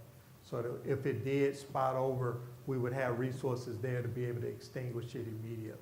Yeah, very interesting, very interesting. Because they had talked at one point about how it turned out that nobody had been held accountable Yeah. for those burns. So basically, when they go burn private property, there seems to be no liability. Well, thank you. It's good to know that this Yes. is not a problem Yeah. out at the forces at SRS. Thank you very Thank you, much. sir. All right, good questions. Thank you all. We'll swing back around over here, Ken. Yes, sir. Ken Sejuan. Yes. CAB. My question is, there are thousands of species of plant. So why you are trying only loblolly pine for phyto remediation? Is there any reason? Well, because it grows fast, No, there are plant species, they go much faster than loblolly pine. Yeah. I know when I came here, they had planted loblolly. The areas we're looking at, we're not planning any expansions at this time, but I know there had been looking at even situations like utilizing eucalyptus and some other species, kind of like what you're mentioning. That's a possibility that we could look at that if we were to expand that area and irrigate more. But when I came, I guess it was probably easy to get No, loblolly. eucalyptus, that's a water-sucking plant. I mean, Yeah. if you put it, it will grow by itself. Yeah, and I'm sure they use loblolly because it's native to the area and is probably why a lot of it was selected. Is because it's native and in this range is a high factor in that. But we could look, if we are looking to expand, there may be some other species we want to utilize that could grow faster and evapotranspirate more of the groundwater. Thank you. But good point, sir. Thank you, All sir. right, thank you. All right, any other questions or comments from around the table? Seeing none. All right. Mr. Clark, thank you so much. Thank you all for having us back. Thank you, sir. So I know that we are pretty much on time, but I'm going to ask, before we move on, do we need 10 minutes? Yeah. Take 10 minutes and we'll come back. We've got a short reprieve.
right, so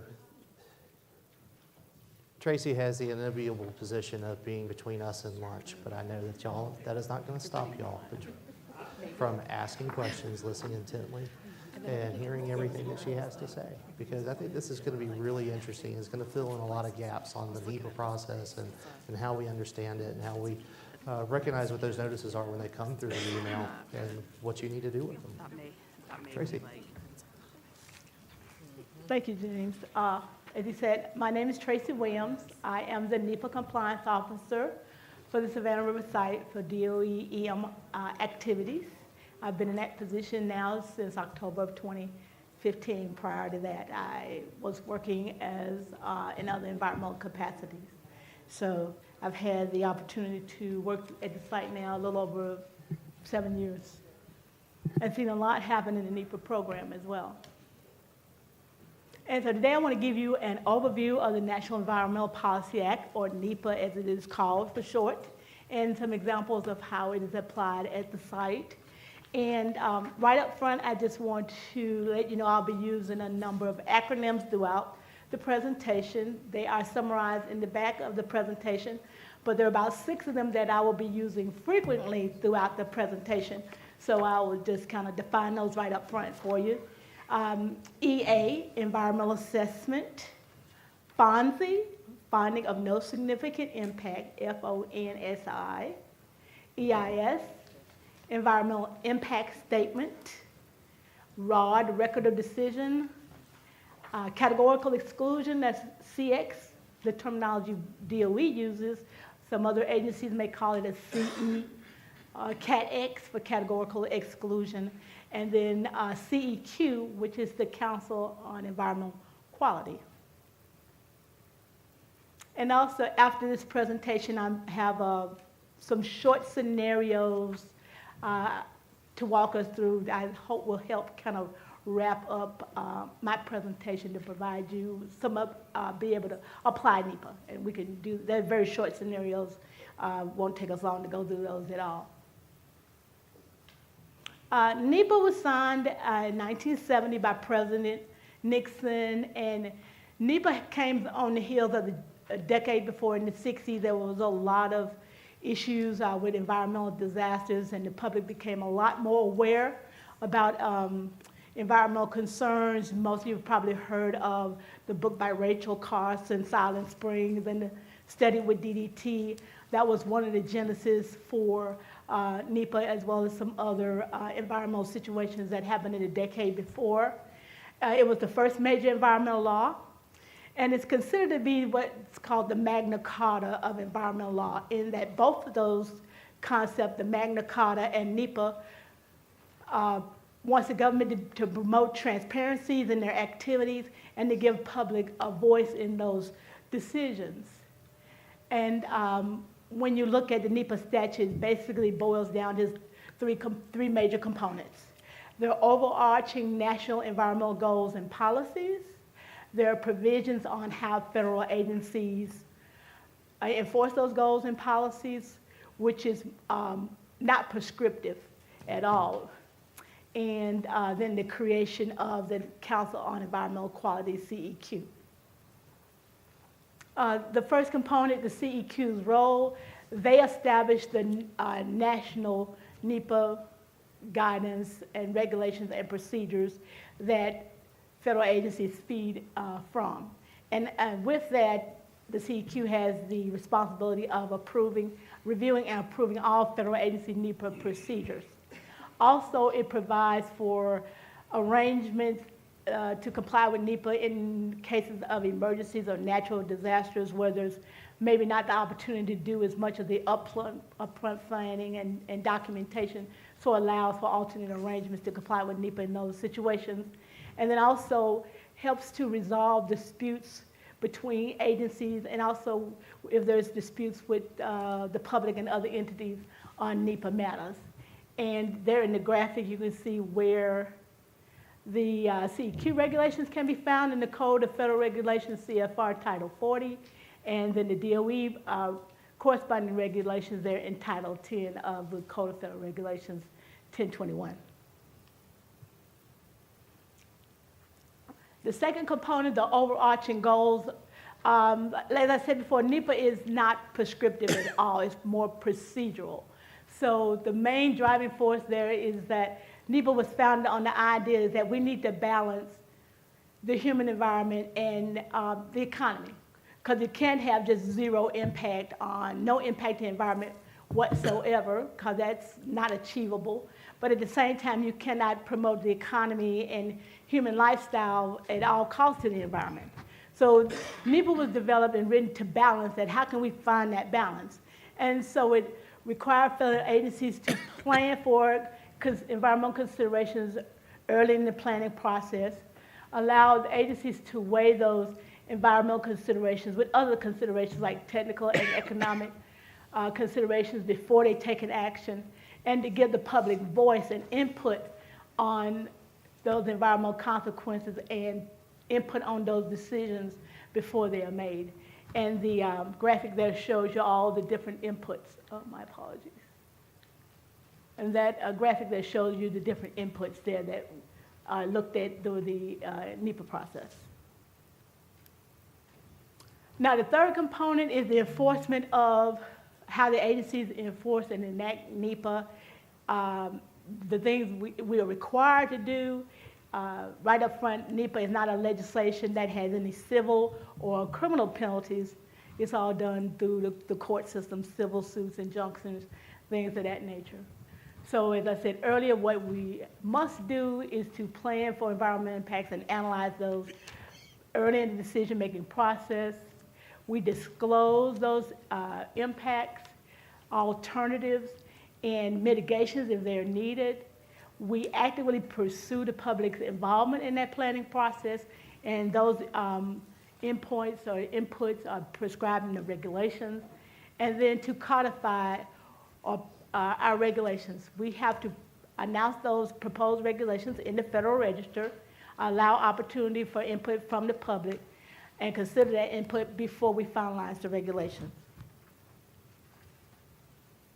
And NEPA is considered the umbrella statute because this provides agencies the opportunity how they can look at the environmental holistically, how they can look at complying with various environmental regulations holistically. Now, compliance with NEPA does not mean compliance with all environmental regulations.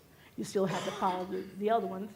But what NEPA doesn't do is that it does not dictate a specific outcome.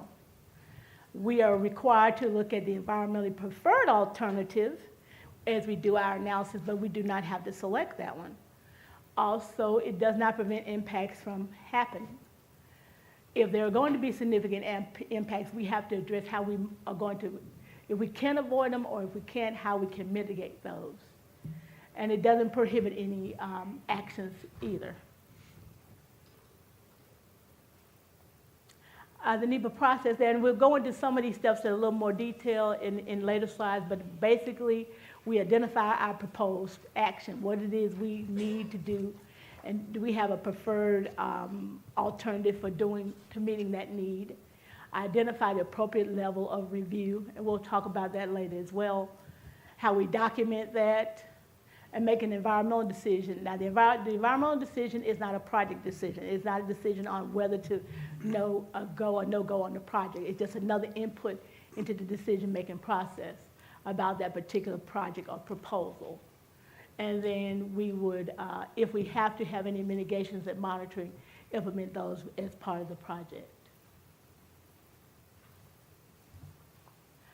And so what does NEPA apply to? It applies to a broad range of activities. If there's government involvement, if it requires passage on federal lands or use of federal lands, if it's being funded by the federal government, if it requires the government to issue a permit or the federal partner or with a partner in the decision-making or funding process. And how do we know when do we do NEPA? We have a proposal and we want to address some kind of need. And it basically has moved beyond a concept phase. We have enough data, enough information that we can also have several alternatives for meeting that need, and then we could meaningfully evaluate the effects of that proposed action.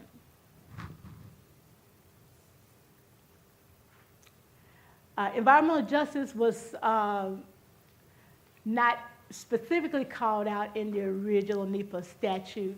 So in 1994, President Clinton signed the executive order on to address federal actions to address environmental justice in minority and low-income populations. That executive order did not specifically call out NEPA as one of the strategies to address environmental justice. The presidential memorandum did that, and it was not until 1997 when the CEQ actually issued guidance providing a strategy for how to use NEPA to address environmental justice when we evaluate and look at and analyze proposed activities.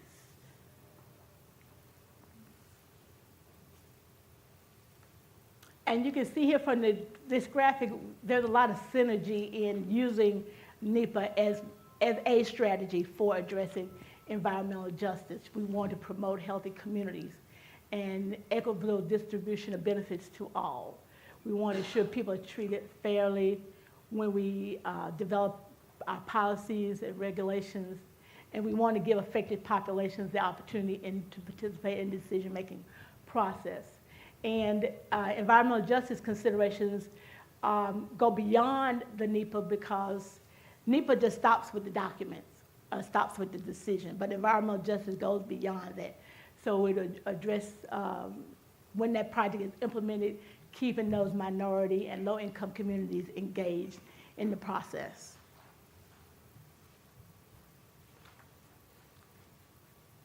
Now, we talked about the levels of NEPA. There's actually 3 major levels of NEPA analysis. On one end of the spectrum, there's categorical exclusions, CXs.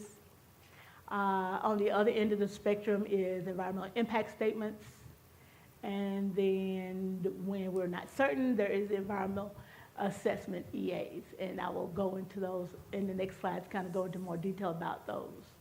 And the main thing here is that when we're looking at impacts, they can be adverse or beneficial when we're looking at those. So it's not, when we talk about the significance could be a potentially beneficial one as well as potentially adverse one.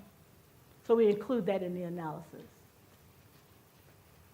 Categorical exclusions, the one end of the spectrum, those are likely not to have a significant environmental impact.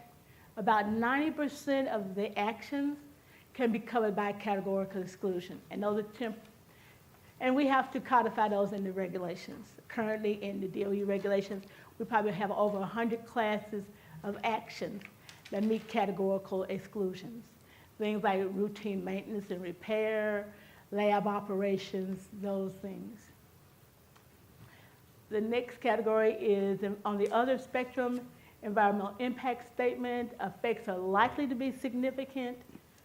Activities that are typically, but not all inclusively, that would require an EIS are things like a nuclear processing facility, test and research reactors, those types of things. And then in the middle of the spectrum, when we don't have a good understanding of whether those effects are significant, we would prepare an environmental assessment. And the outcome of that would be either a finding of no significant impact, the FONSI, or an EIS. In most cases, when it's most likely those impacts are going to be significant, the agency would go directly into an EIS, would not necessarily go through the process of doing an EA.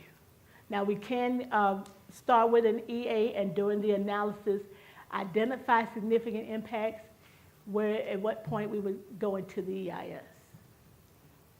And activities that would typically, but not all exclusively require an EA, would be things like habitat protections, energy demonstration projects.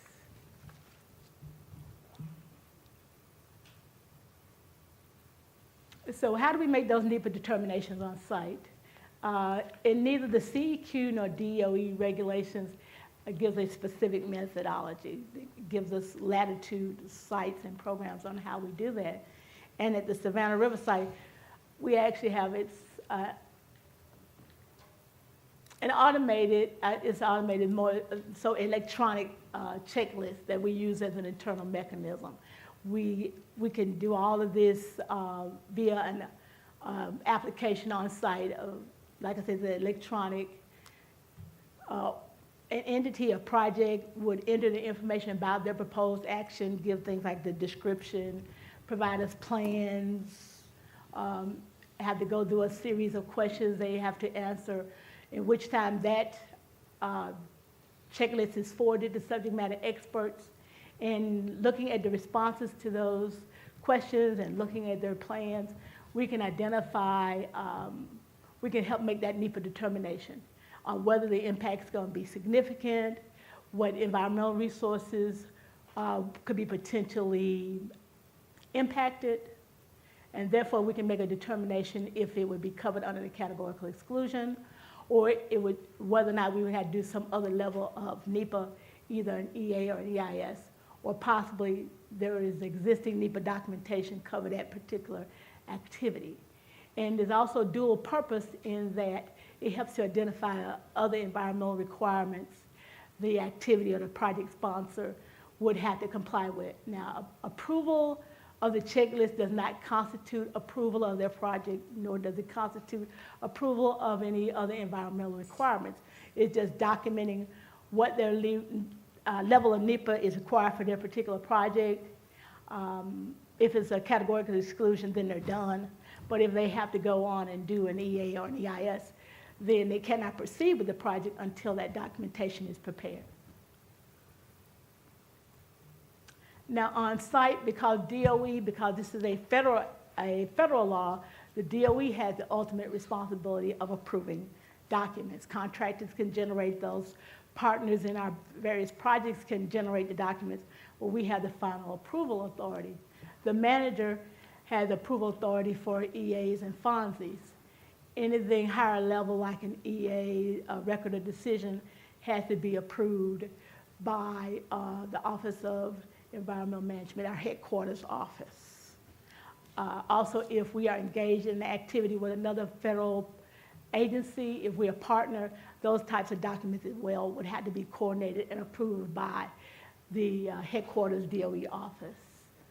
I, as the NEPA compliance officer, I can approve categorical exclusions, and I can advise activities on the level of NEPA that may be required for their projects. And we also, another federal employee would actually prepare the document or coordinate the development of that document, whether it's an EA or an EIS. And I would collaborate with them on ensuring it meets all the requirements of NEPA, help them with the coordination if it's required to go through headquarters or there's other staffing at the site level. Also, our Office of Chief Counsel, our lawyers get involved to provide, ensure that it's a legally sufficient document. Office, of course, our Office of External Affairs would be involved because either the next slide or one slide over, we talk about how we engage the public in reviewing and providing input into various NEPA documents. And then program elements like EM, the NNSA, National Nuclear Security Administration, also have their own separate NEPA compliance officers that I might have to work with on occasion. And our management and operation contractors do the lion's share of the work as far as processing of the internal screening process I was telling you about, and then helping line organizations prepare documents they need for that NEPA review. And finally, the public. And where the public gets involved, our CX determinations, we just post those when they're made on our external websites. And from the standpoint of an EIS, we're required at a minimum to have a 30-day scoping period and at least have one public meeting. When we're preparing that document, we'll make an announcement in the Federal Register that we have an intent to prepare an EIS. So that's how we get that information out to the public. We also would advertise on our website and also through our environmental bulletins. Also, once we've prepared the draft EIS, we had to provide for a minimum 40-day comment period and also at least have one public hearing where we would take comment from the public on the document. And lastly, once we issue that final document, there's a 30-day waiting period before we could issue the record of decision. Basically, what alternative are we going to pursue, and if there are any impacts, how we're going to address those, how we're going to mitigate those. And for an EA, we're mandatory to request input from the state, host state and host tribe on the draft EA, and then the final EA and FONSI will be publicly available. Now, depending on what the action is, we might also expand that participation beyond just the state and tribes' input. And there's some recent actions we've had. We publish a monthly report. I think the CAB is on that email distribution list. So we do provide a monthly update on the status of our major activities, major EAs and major EISs. And recently, of course, we had the supplemental analysis and the amended ROD for the ABD mission at H Canyon, and at a headquarters level where we were a participating partner with the Office of Nuclear Energy. They had the Versatile Test Reactor EIS and ROD, and then finally a headquarters document on the commercial disposal of DWPF recycled wastewater.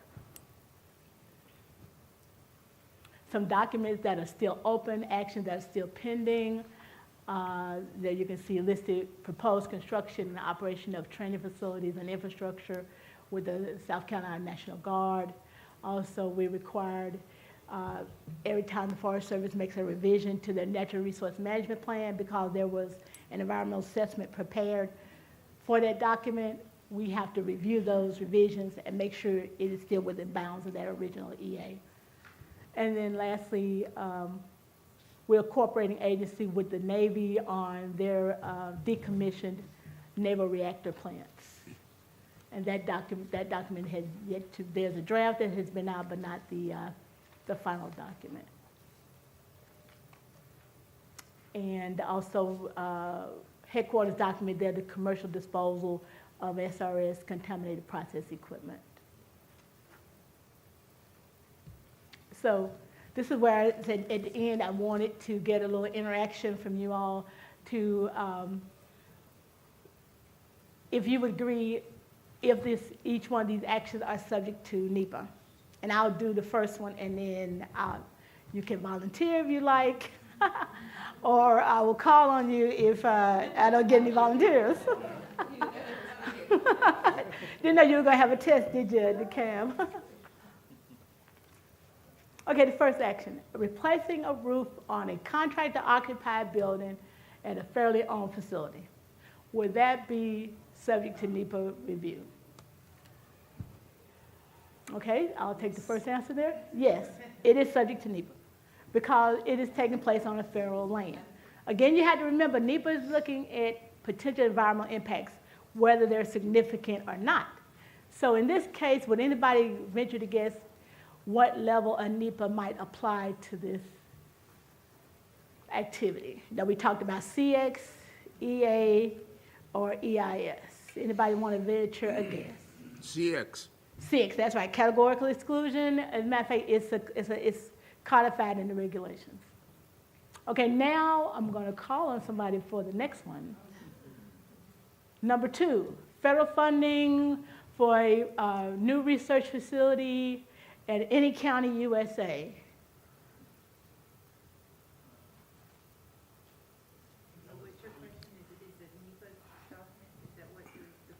Yep, it is NEPA. Yes, it's subject to NEPA because it's fairly funded. You got it right. No. Yeah, the whole thing is does NEPA apply to each one of these situations? I think you're starting to see a pattern here. Yes.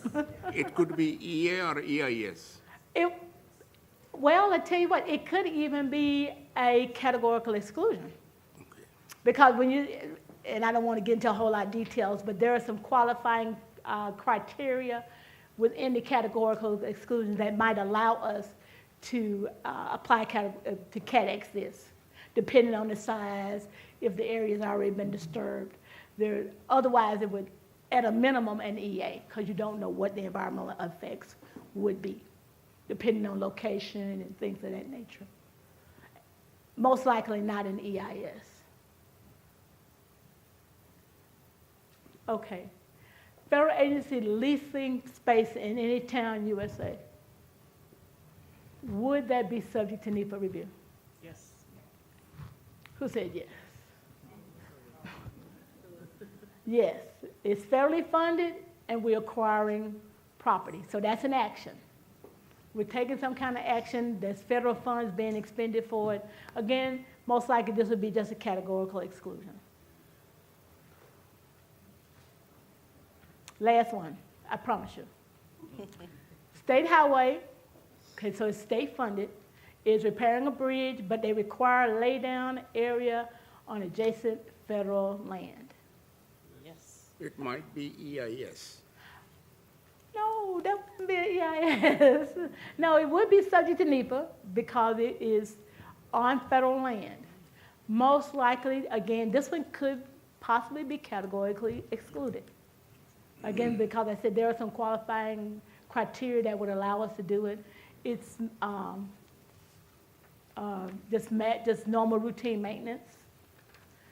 If we're not we're not in wetlands, if we're not affecting any endangered species, then this could be a categorically excluded activity.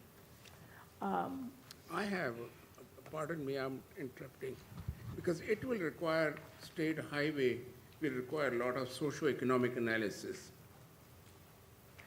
Yes, it would, because if it's, well, depending if the state is getting federal funds from their NEPA standpoint, yes. Now, again, NEPA, and I'm glad we're getting ahead of the question, Q&A period, but that's fine.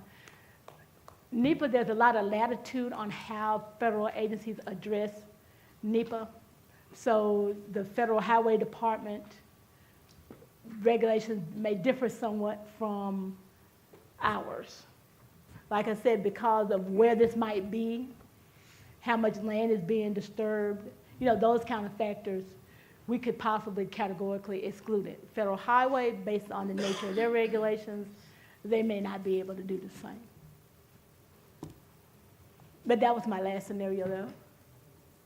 And if you want more information about the NEPA program at the site, that's our mailbox there. A number of people monitor that email. So you will get an answer back.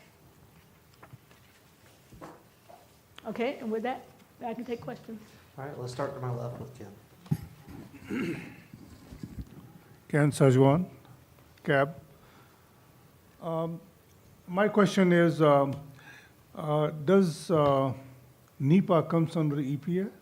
Or No. These are two different organizations? Yes, there is. The Council on Environmental Quality, CEQ, is the manager of NEPA.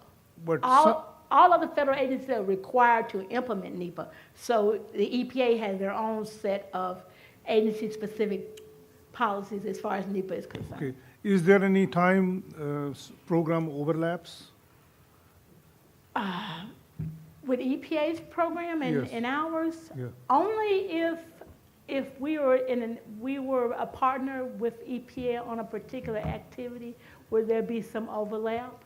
Also, in the EPA's NEPA requirements, there is a section of the Clean Air Act that requires, that mandates some NEPA review as well, but typically there wouldn't be any overlap from a NEPA standpoint.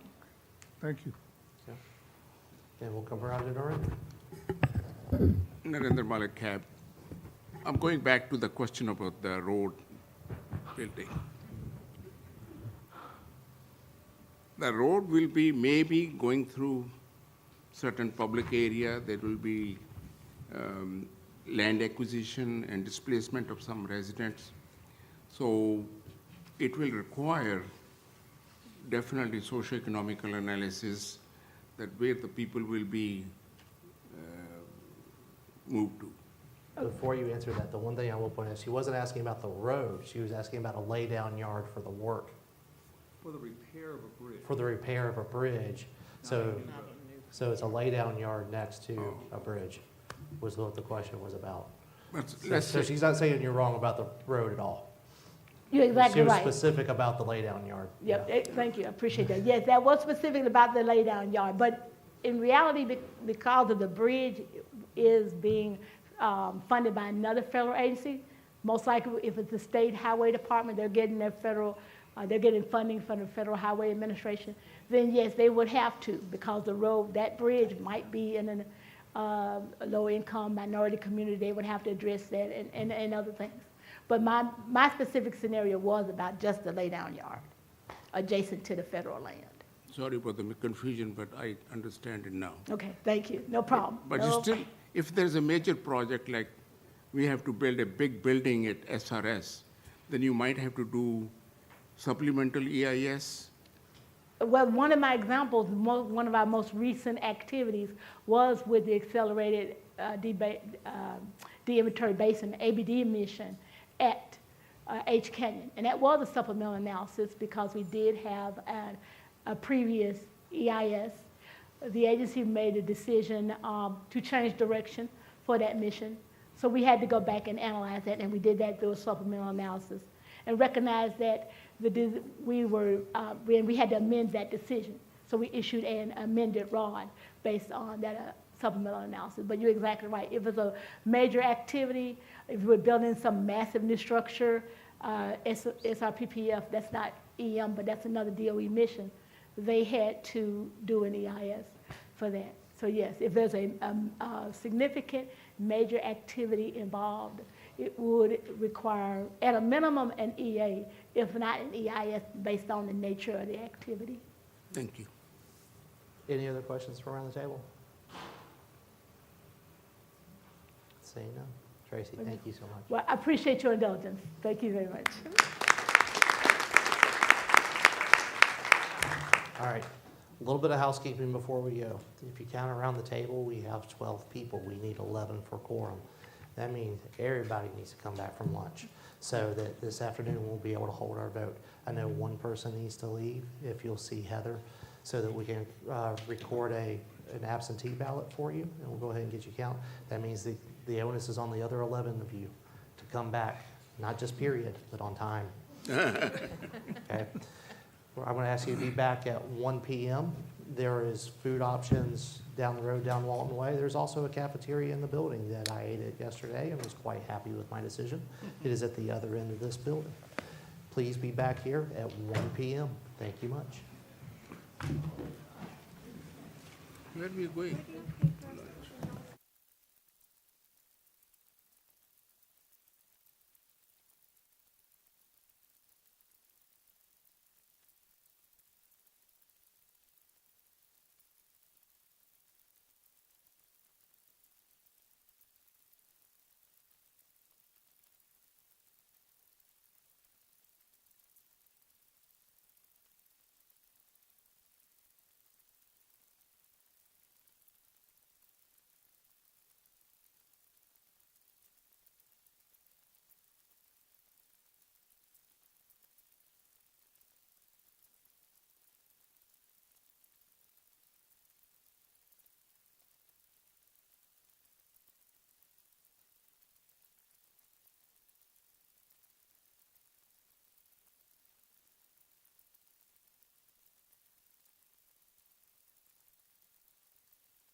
You ready? All right, let's move into our next presentation.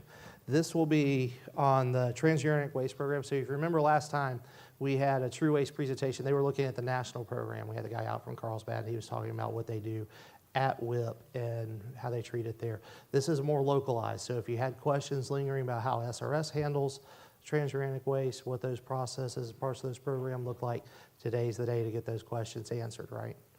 So, you got a clicker? All right, so here we go. Sean? Hey, good afternoon, everybody. My name is Sean Protzman with the Office of Nuclear Materials at Department of Energy, Savannah River. I have about 25 years of experience in nuclear radiological facilities with the military and Department of Energy. And I've recently taken over the department's true waste program at Savannah River. Today, we'll be talking about the status of the transuranic waste operations at Savannah River, some of our priorities. We'll talk about initiating our plutonium downblend shipments out of K area, continuing our legacy true waste shipments, and then characterization of nuclear generated true waste. We'll also talk about some of our accomplishments and challenges, and then remaining activities to be completed prior to shipping to WIP from K area. We're going to continue in compliantly storing legacy newly generated true waste. We have plenty of capacity, storage capacity. Just to give you a refresher on true waste, we're talking about true waste, we're talking about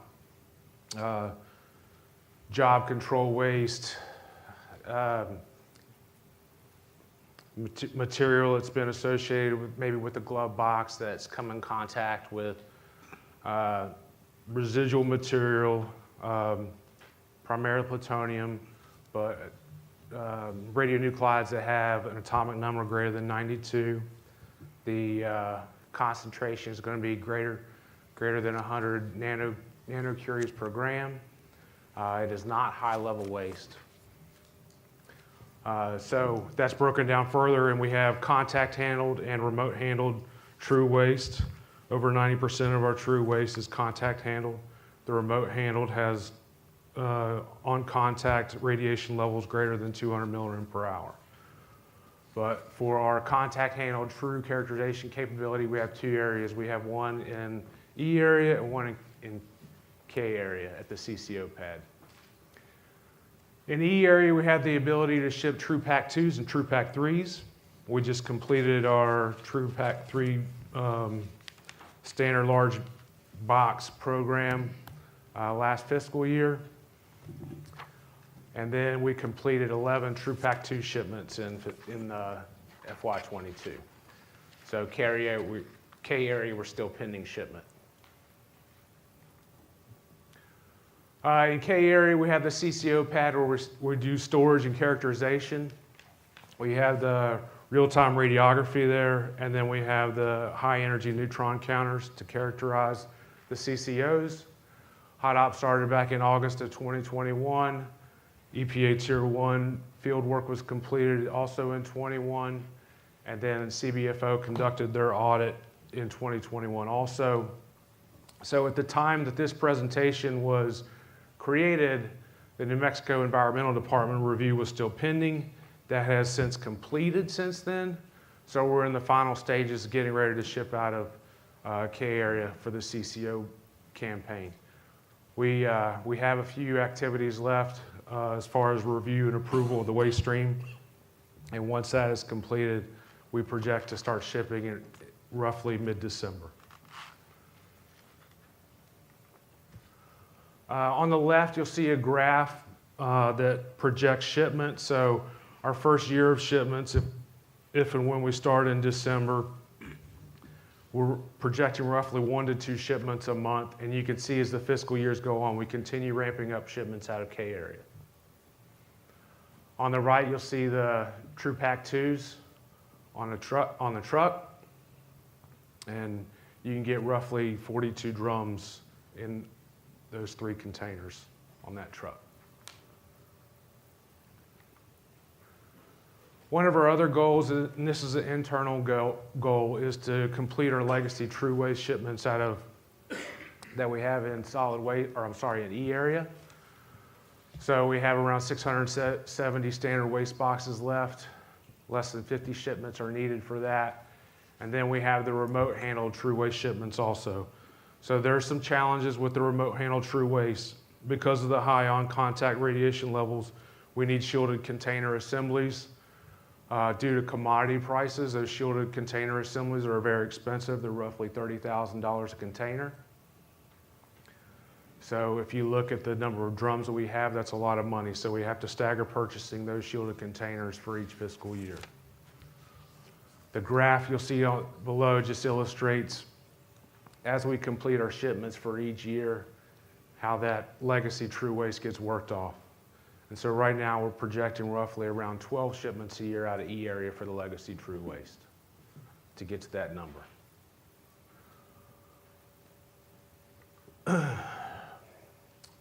So this picture right here illustrates some characterization equipment on the bottom and one of the true pack 2s being loaded. Most of our newly generated true waste comes out of Beeline, SRNL, solid waste, K area, and F&H labs. We get less than 50 containers a year from that.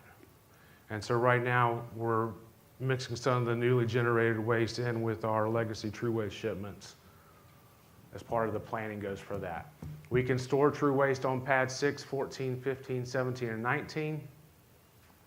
We do our characterization on pad 4. And we do our shipping that you see there, loading the true pack there in shipping pad or in pad 3. We currently don't have any remediation or repackaging capability in E area. So these are some of our accomplishments that we talked about. Completion of our true pack 3 shipments. So we use the standard large boxes for that campaign. So large pieces of equipment such as motors, glove boxes, something that was too large to fit in a drum would go in the standard large waste box. And you can see the standard large waste box on the back of that 18-wheeler on the bottom of the screen there. Ready to ship on the CCO pad. Like I said, we are projecting to be ready mid-December to ship CCOs. And then we had some pipe overpack containers that we just got out. There was some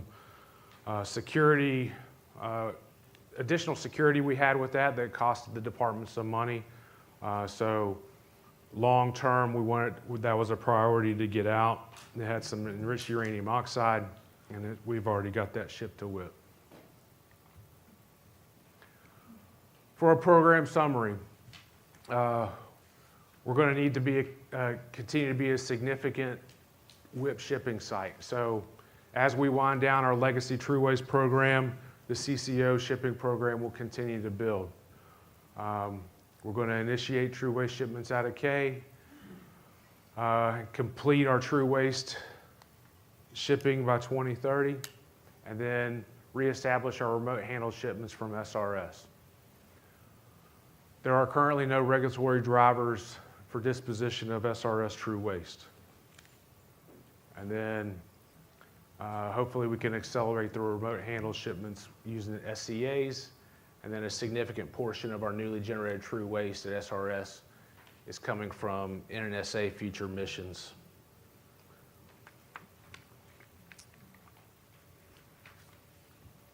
And that's all I have today. Does anybody have any questions? Any questions around the table? Jerry, let's start with yours. We're just going to start somewhere different, and we'll work our way around. Just a basic administrative question. What is a criticality control overpack? Criticality container overpack is basically we take oxidized plutonium, mix it with an adulterant, put it in a robust outer container, hydraulically compress it, and then we put it in another container that goes inside of a drum, and that's what we refer to as a CCO. Okay, thank you. You're welcome. Narendra? Thank you for the presentation, Narendra Malik. In the K area, there is a plutonium that's called weapon-grade plutonium. When we downblend it and we start calling it true waste, how does it happen?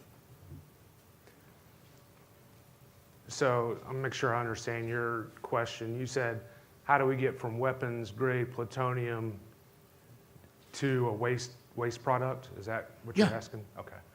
So the plutonium metal is oxidized, and it basically looks like a powdered form. And we mix that with an adulterant to make it less attractive as weapons-grade product. And when we make it an oxide, it makes it safer, right? And then once we mix it with that adulterant, we compress it down into a robust outer container. At that point, it is waste, but we are still tracking it until it's buried in the mine at WIP. So the number reduces from 92 to what? The atomic number? Yeah. It's still plutonium oxide. So it's still greater than 92. Thank you. You're welcome. Charles? Charles Hilton, CAB.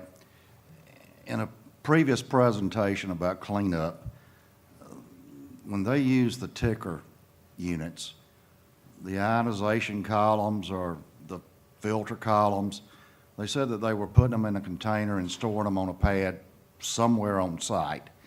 Is that true waste? Yes. So the pad that they're referring to is a CCO pad pictured there. My understanding of those things, they're 8 feet tall, 10 feet, I don't know how big The they are. CCOs, it looks like a standard 55-gallon drum once it's in the container. Well, those ticker units, will they fit in that, or y'all got to cut them in two, or how are you going to handle that? I'm not sure what you're referring to from the previous presentation. We can talk offline. Maybe I can answer your question. Okay, thank you. So Sean, I think he's asking about some material that's managed by the high-level waste contractor, Okay. ticker columns. Yeah, so they are not transuranic waste. Okay. So that's one of the exceptions. It's considered high-level waste. Yeah, and I don't know if the evaluation's been done on that material to determine if it can be managed as non-high-level waste. I don't have those details. But it would have to go through a review to see if it has to be managed as high-level waste, or if it can fall under the waste incidental to reprocessing to be not managed as high-level waste. And that's really a separate topic from Sean's presentation. Thank you. Any other questions from around the table? Everyone had a heavy lunch. Happens. And we're good? All right, thank Sean, you. Thanks much. All right. We'll ask our next presenter to come up and get mic'd up.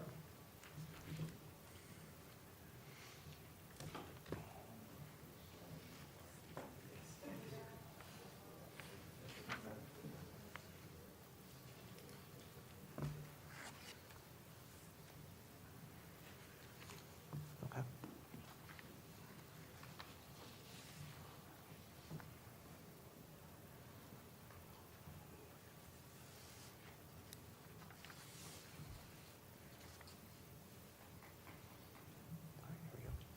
And it's going to be forwards, backwards, and laser.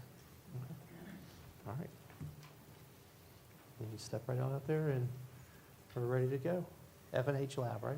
FH Lab deactivation. At deactivation, right? Okay. All right, good afternoon. My name is Anisha Wittenberg. I am the project manager for FH Lab deactivation project. And today I'll provide an overview of our deactivation project. As shown in the photo, we have an aerial view of the FH laboratory facility. It is immediately adjacent to the F Canyon facility that you can see. And for folks who may not see the pointer, there is a blue enclosed staircase adjacent to the F Canyon facility. So just for point of reference, you can see proximity to F Canyon. Also, in F area, this will be the site of the new plutonium pit facility, also near the FH laboratory facility. So those are just some points of reference. All right, a little bit of background for the FH lab facility. The purpose of the lab was to perform analysis of samples in support of F Canyon, H Canyon, F Tank Farm, H Tank Farm primarily. They also provided analytical services for other operating facilities on site as well. The primary buildings, 772F is a two-story structure that was placed in service in the mid-1950s. Adjacent to that, the 772-1F laboratory building was constructed and then placed in service around 1987. And then there's a ventilation building, 772-4F. It houses the main ventilation for exhausting 772F facility, as well as some other ventilation systems. We also have other structures like a chiller building, cooling tower, some external transformers, diesel generator, et cetera. In fiscal year 18, there was a project initiated to consolidate the analytical functions into SRNL and other laboratories at Savannah River site, and be in a position to cease analytical operations in the FH laboratory facility. And so that project was completed, and analytical activities ceased in the FH lab facilities in February of 21. So those analytical functions and the associated laboratory personnel relocated to SRNL or other laboratories on site. In August of 21, DOE headquarters approved the redesignation of the buildings and support structures for FH Lab, redesignating them as excess facilities. And then in October of 21, DOE at Savannah River authorized the project team to begin deactivation activities. During the consolidation effort, from fiscal year 2018 to fiscal year 2021 or through 21, a team was formed to begin layup activities in laboratories that were no longer in use. Additionally, in glove boxes, radio hoods, radio benches, in active labs. So where we could, we would ensure samples, standards, excess chemicals, loose material waste was removed from those locations. And you can see some before and after pictures here. One of our labs, Lab 115, you can see the equipment and materials that were in that lab before we started layup activities, and then after the completion of layup activities.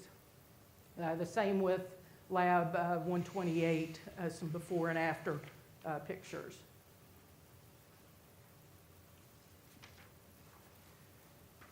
All right, so once we were authorized to begin deactivation activities, we started that process. Now, deactivation is the process of removing or reducing hazards and shutting down equipment, systems in a methodical manner in order to reduce the overall cost of maintaining a facility that's no longer needed for operations. So we drive down the surveillance and maintenance costs, keep it in a safe and stable configuration so that or until it's ready for turning over for decommissioning in the future.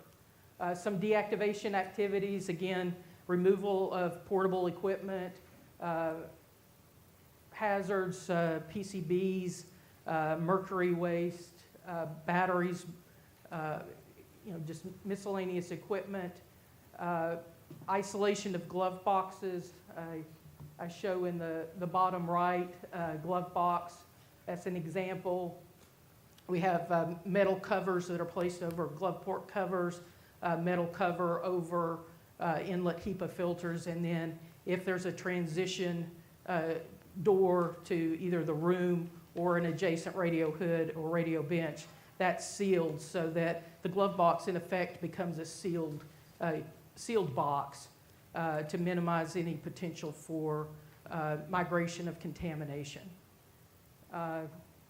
We also have an example here of a radio, actually that's a radio bench, but where a fixative is applied, again, to minimize the potential for spread of contamination in the future. During fiscal year 22, we did complete deactivation of 4 of the 39 zones associated with the deactivation project, and within those 4 zones, that included 37 of 54 labs to be deactivated. This next slide just gives you a general idea of the footprint for the laboratory buildings and associated structures, and the shaded areas that are in blue or blue-green, depending on whether you have a printout or see it online. Those are the zones that we completed during fiscal year 22.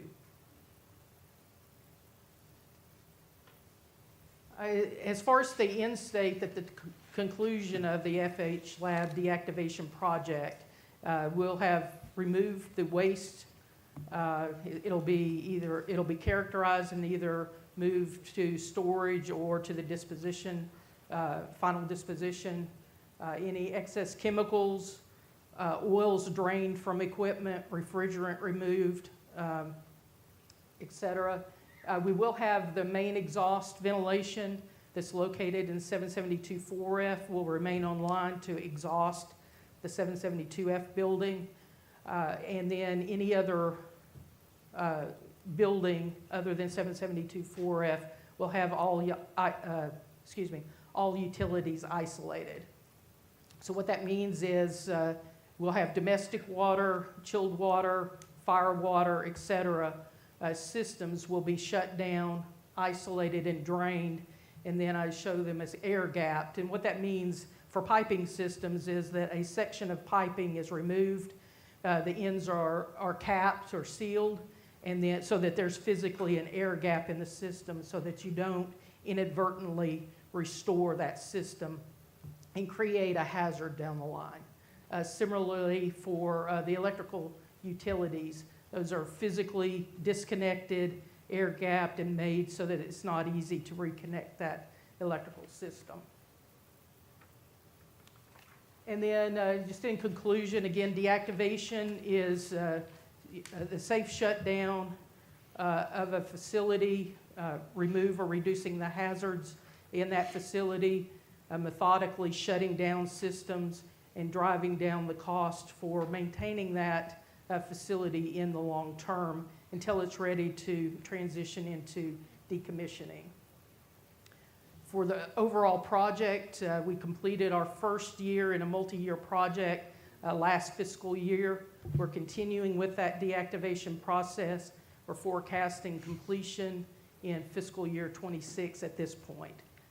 And then our focus area for this year, we're targeting 3 zones, and 2 of those zones include shielded cells.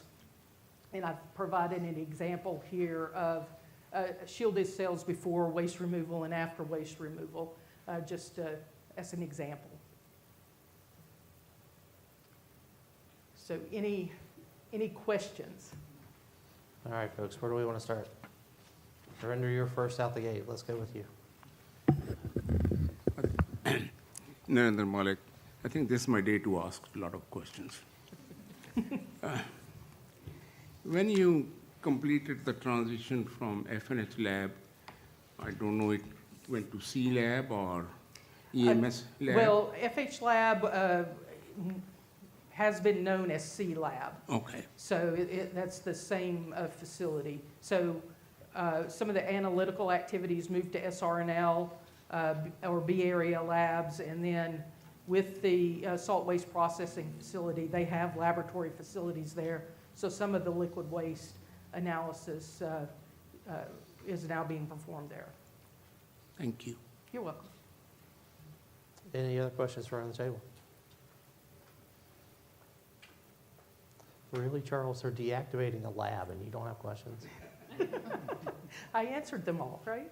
You did. Charles Hilton, I'm curious. These glove boxes is what I'm assuming these are? Well, this is an example of one of the shielded cells. So that's a kind of a structure that's built into the facility, has shield windows, and we use manipulators to, or the laboratory technicians use manipulators to process sample material that is had higher radiation rates. So that's an example there of the shielded cells. Back here on the lower right, I had glove boxes. And so glove boxes, the waste that comes out of glove boxes, getting back to Sean's presentation, is primarily transuranic waste because of the processes that were performed, or the samples that were manipulated within those glove boxes. So those are highly contaminated. That may be the answer that I was. When I hear about down blending, it always seems that glove boxes are the problem area. They can't get them, or they're too expensive and it takes time. Can you use these old ones, or are they too contaminated? Are they built in, or? They are physically installed. They are contaminated, or highly contaminated. So I don't believe that they would be able to be repurposed into another facility. We did have one glove box that was for training use only, that was clean and never put in use. We did access that glove box, and I believe it was picked up by Aiken Tech to do some training. Thank you. You're welcome. Katrina? Katrina Belser, CAB. It said in your summary that it's forecasting completion in FY26. Is there anything that would possibly hinder that or set you back that maybe we could offer? What would the CAB's function be to help make sure that you complete that by FY26? Is there anything that would delay that, or is it for sure set?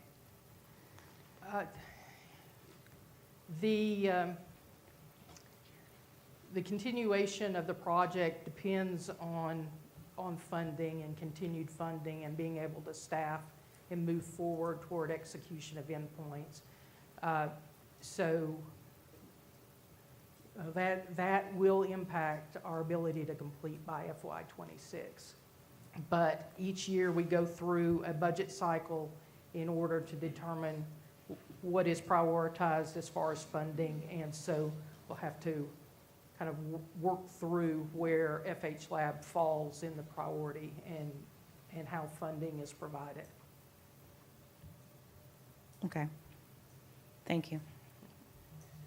Any other questions around the table?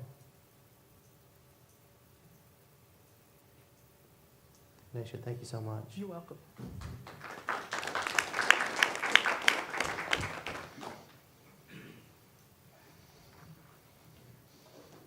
Sometimes I struggle with, when making these agendas, whether it's even worth it to put times on here.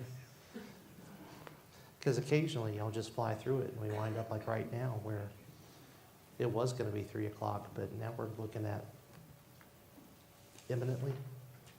Let's do this imminently.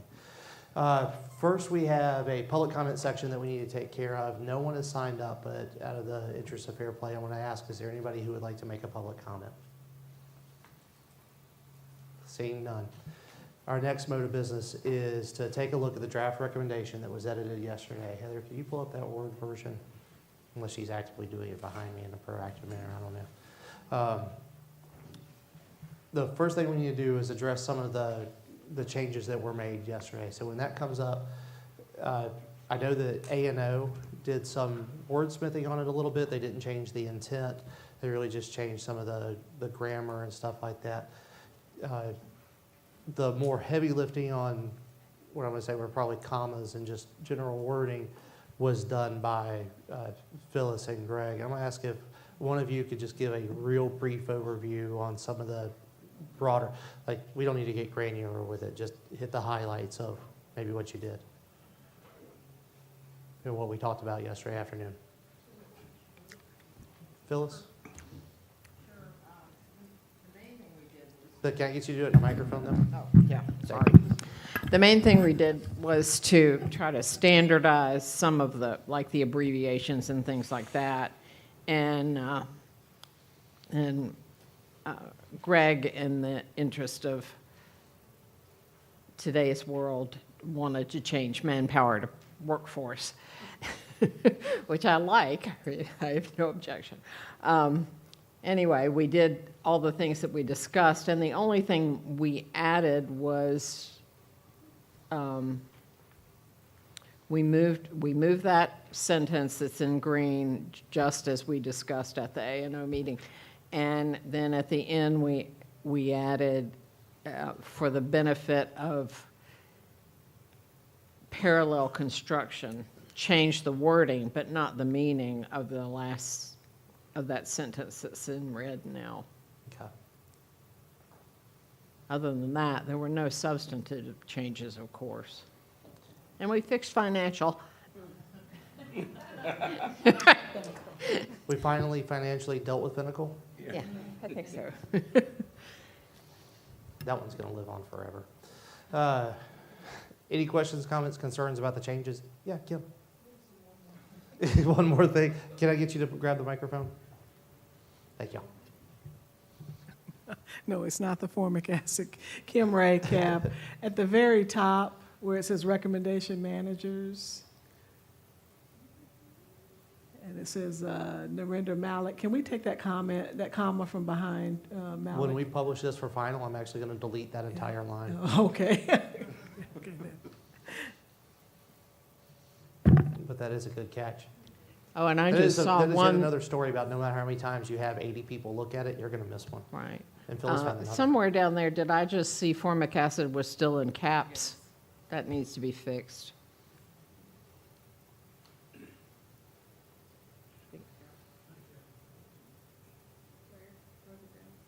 Yeah, further down. There Oh, it is. right there. Yeah. Right above CCP. Formic.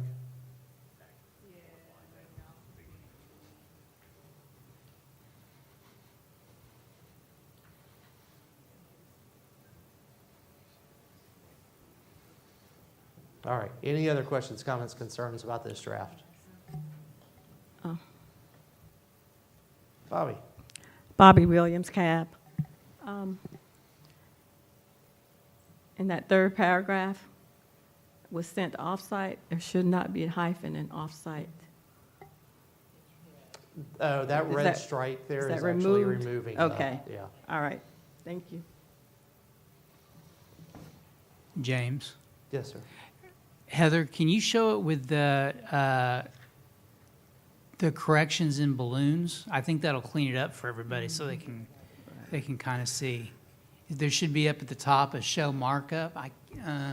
Under If you go to the review menu, there's I yeah. think it's the second one. It'll say She show can't markup. actually And see you, it slightly to the right. So she can't actually see it on her screen. Oh, This okay. is a second, this screen actually acts as a second monitor. So for her, it's to the left and then all the way up here. Click there. Yep. And actually, if you would, yep. right next to I think it's the second one down from right Go next to right, track, yep. right there. Drop down. Doesn't that give you choices of where to show the revisions? Go down, down, down, down, down, down, where it says balloons. Yeah, there you go. Up one more. And then show revisions in as balloons. Yeah, there you go. That should clean it up. There Now we you go. should be able to see it.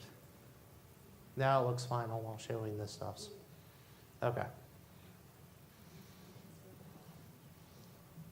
Katrina? Okay, I'm sorry, I'm probably a little slow with it. So the red means it's coming out, or I don't, Red just means that there was an edit related to that. That's all Okay. that means. and the green is a go? Like, Yes, edit. it was just a copy and paste, yeah. Gotcha. One more time, Bobby Williams, CAB. In the last paragraph, it says, since there is still one sole active ingredient, formic acid, the A in acid should be lowercase. Yeah. Yeah. Should any of that be capitalized? Storage or the next part either? It's from the yeah, right there, acid and storage and dilution. And dilution tanks. and tanks, right. That's their formal name. Okay. Next sentence. In the next line, there's a formic acid again. Right there. All right. I'm going to ask about content. And the next person that suggests a grammatical change is going to have to leave politely but firmly. Is there anything related to content, the actual recommendation, the concept behind it that we need to talk about? Is anyone clear and unsure of how they plan to vote and would like to ask a clarifying question? Charles? Charles Hilton, CAB. I think you need a motion. I move for the adoption of the recommendation. We have a motion. Is there a second? Okay. In the interest of Charles and his love of parliamentary procedure, is there any discussion? Nope, okay. Bobby Williams. Yes, Bobby. Bobby Williams, CAB. Under recommendation, Savannah is misspelled. Okay, we'll change it.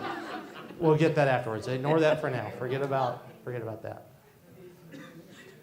Is there anything? We have a motion to say, I promise, we'll clean up Savannah.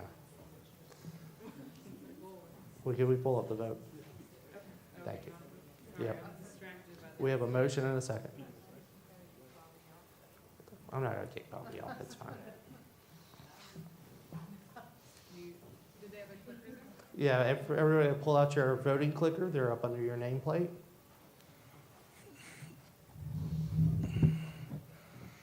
And you should all have the option of yay, nay, and abstain.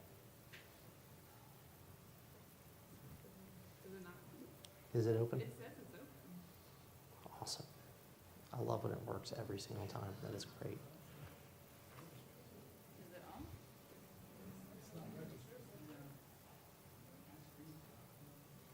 Did you click the little arrow? Yeah, you may have to hit the send button. None of them are. None of them are reading. Somebody actually said out loud earlier, it works fine, and that was and then it stopped. Okay. I'm going to ask you all to instead, let's just go ahead. There's 12 of you. We should be able to manage a hand count, right? All in favor, please raise your hands for aye. Okay. That was all of you. I'm going to ask, just in case, for a nay and abstain. The motion passes unanimously. Thank you. With that, that brings us to the end of our agenda in absurdly record time. We did that before the vote. You want to ask again, just in case? I'm for it. All right. Greg, do you have any parting words for us before we go? All right, thank you, CAB team, for a nice meeting. We appreciate it. Thank you to all of our experts for sharing your time and your expertise with us. Finally, thank you, CAB colleagues, for giving your time, volunteering your time to your communities, the CAB and DOE.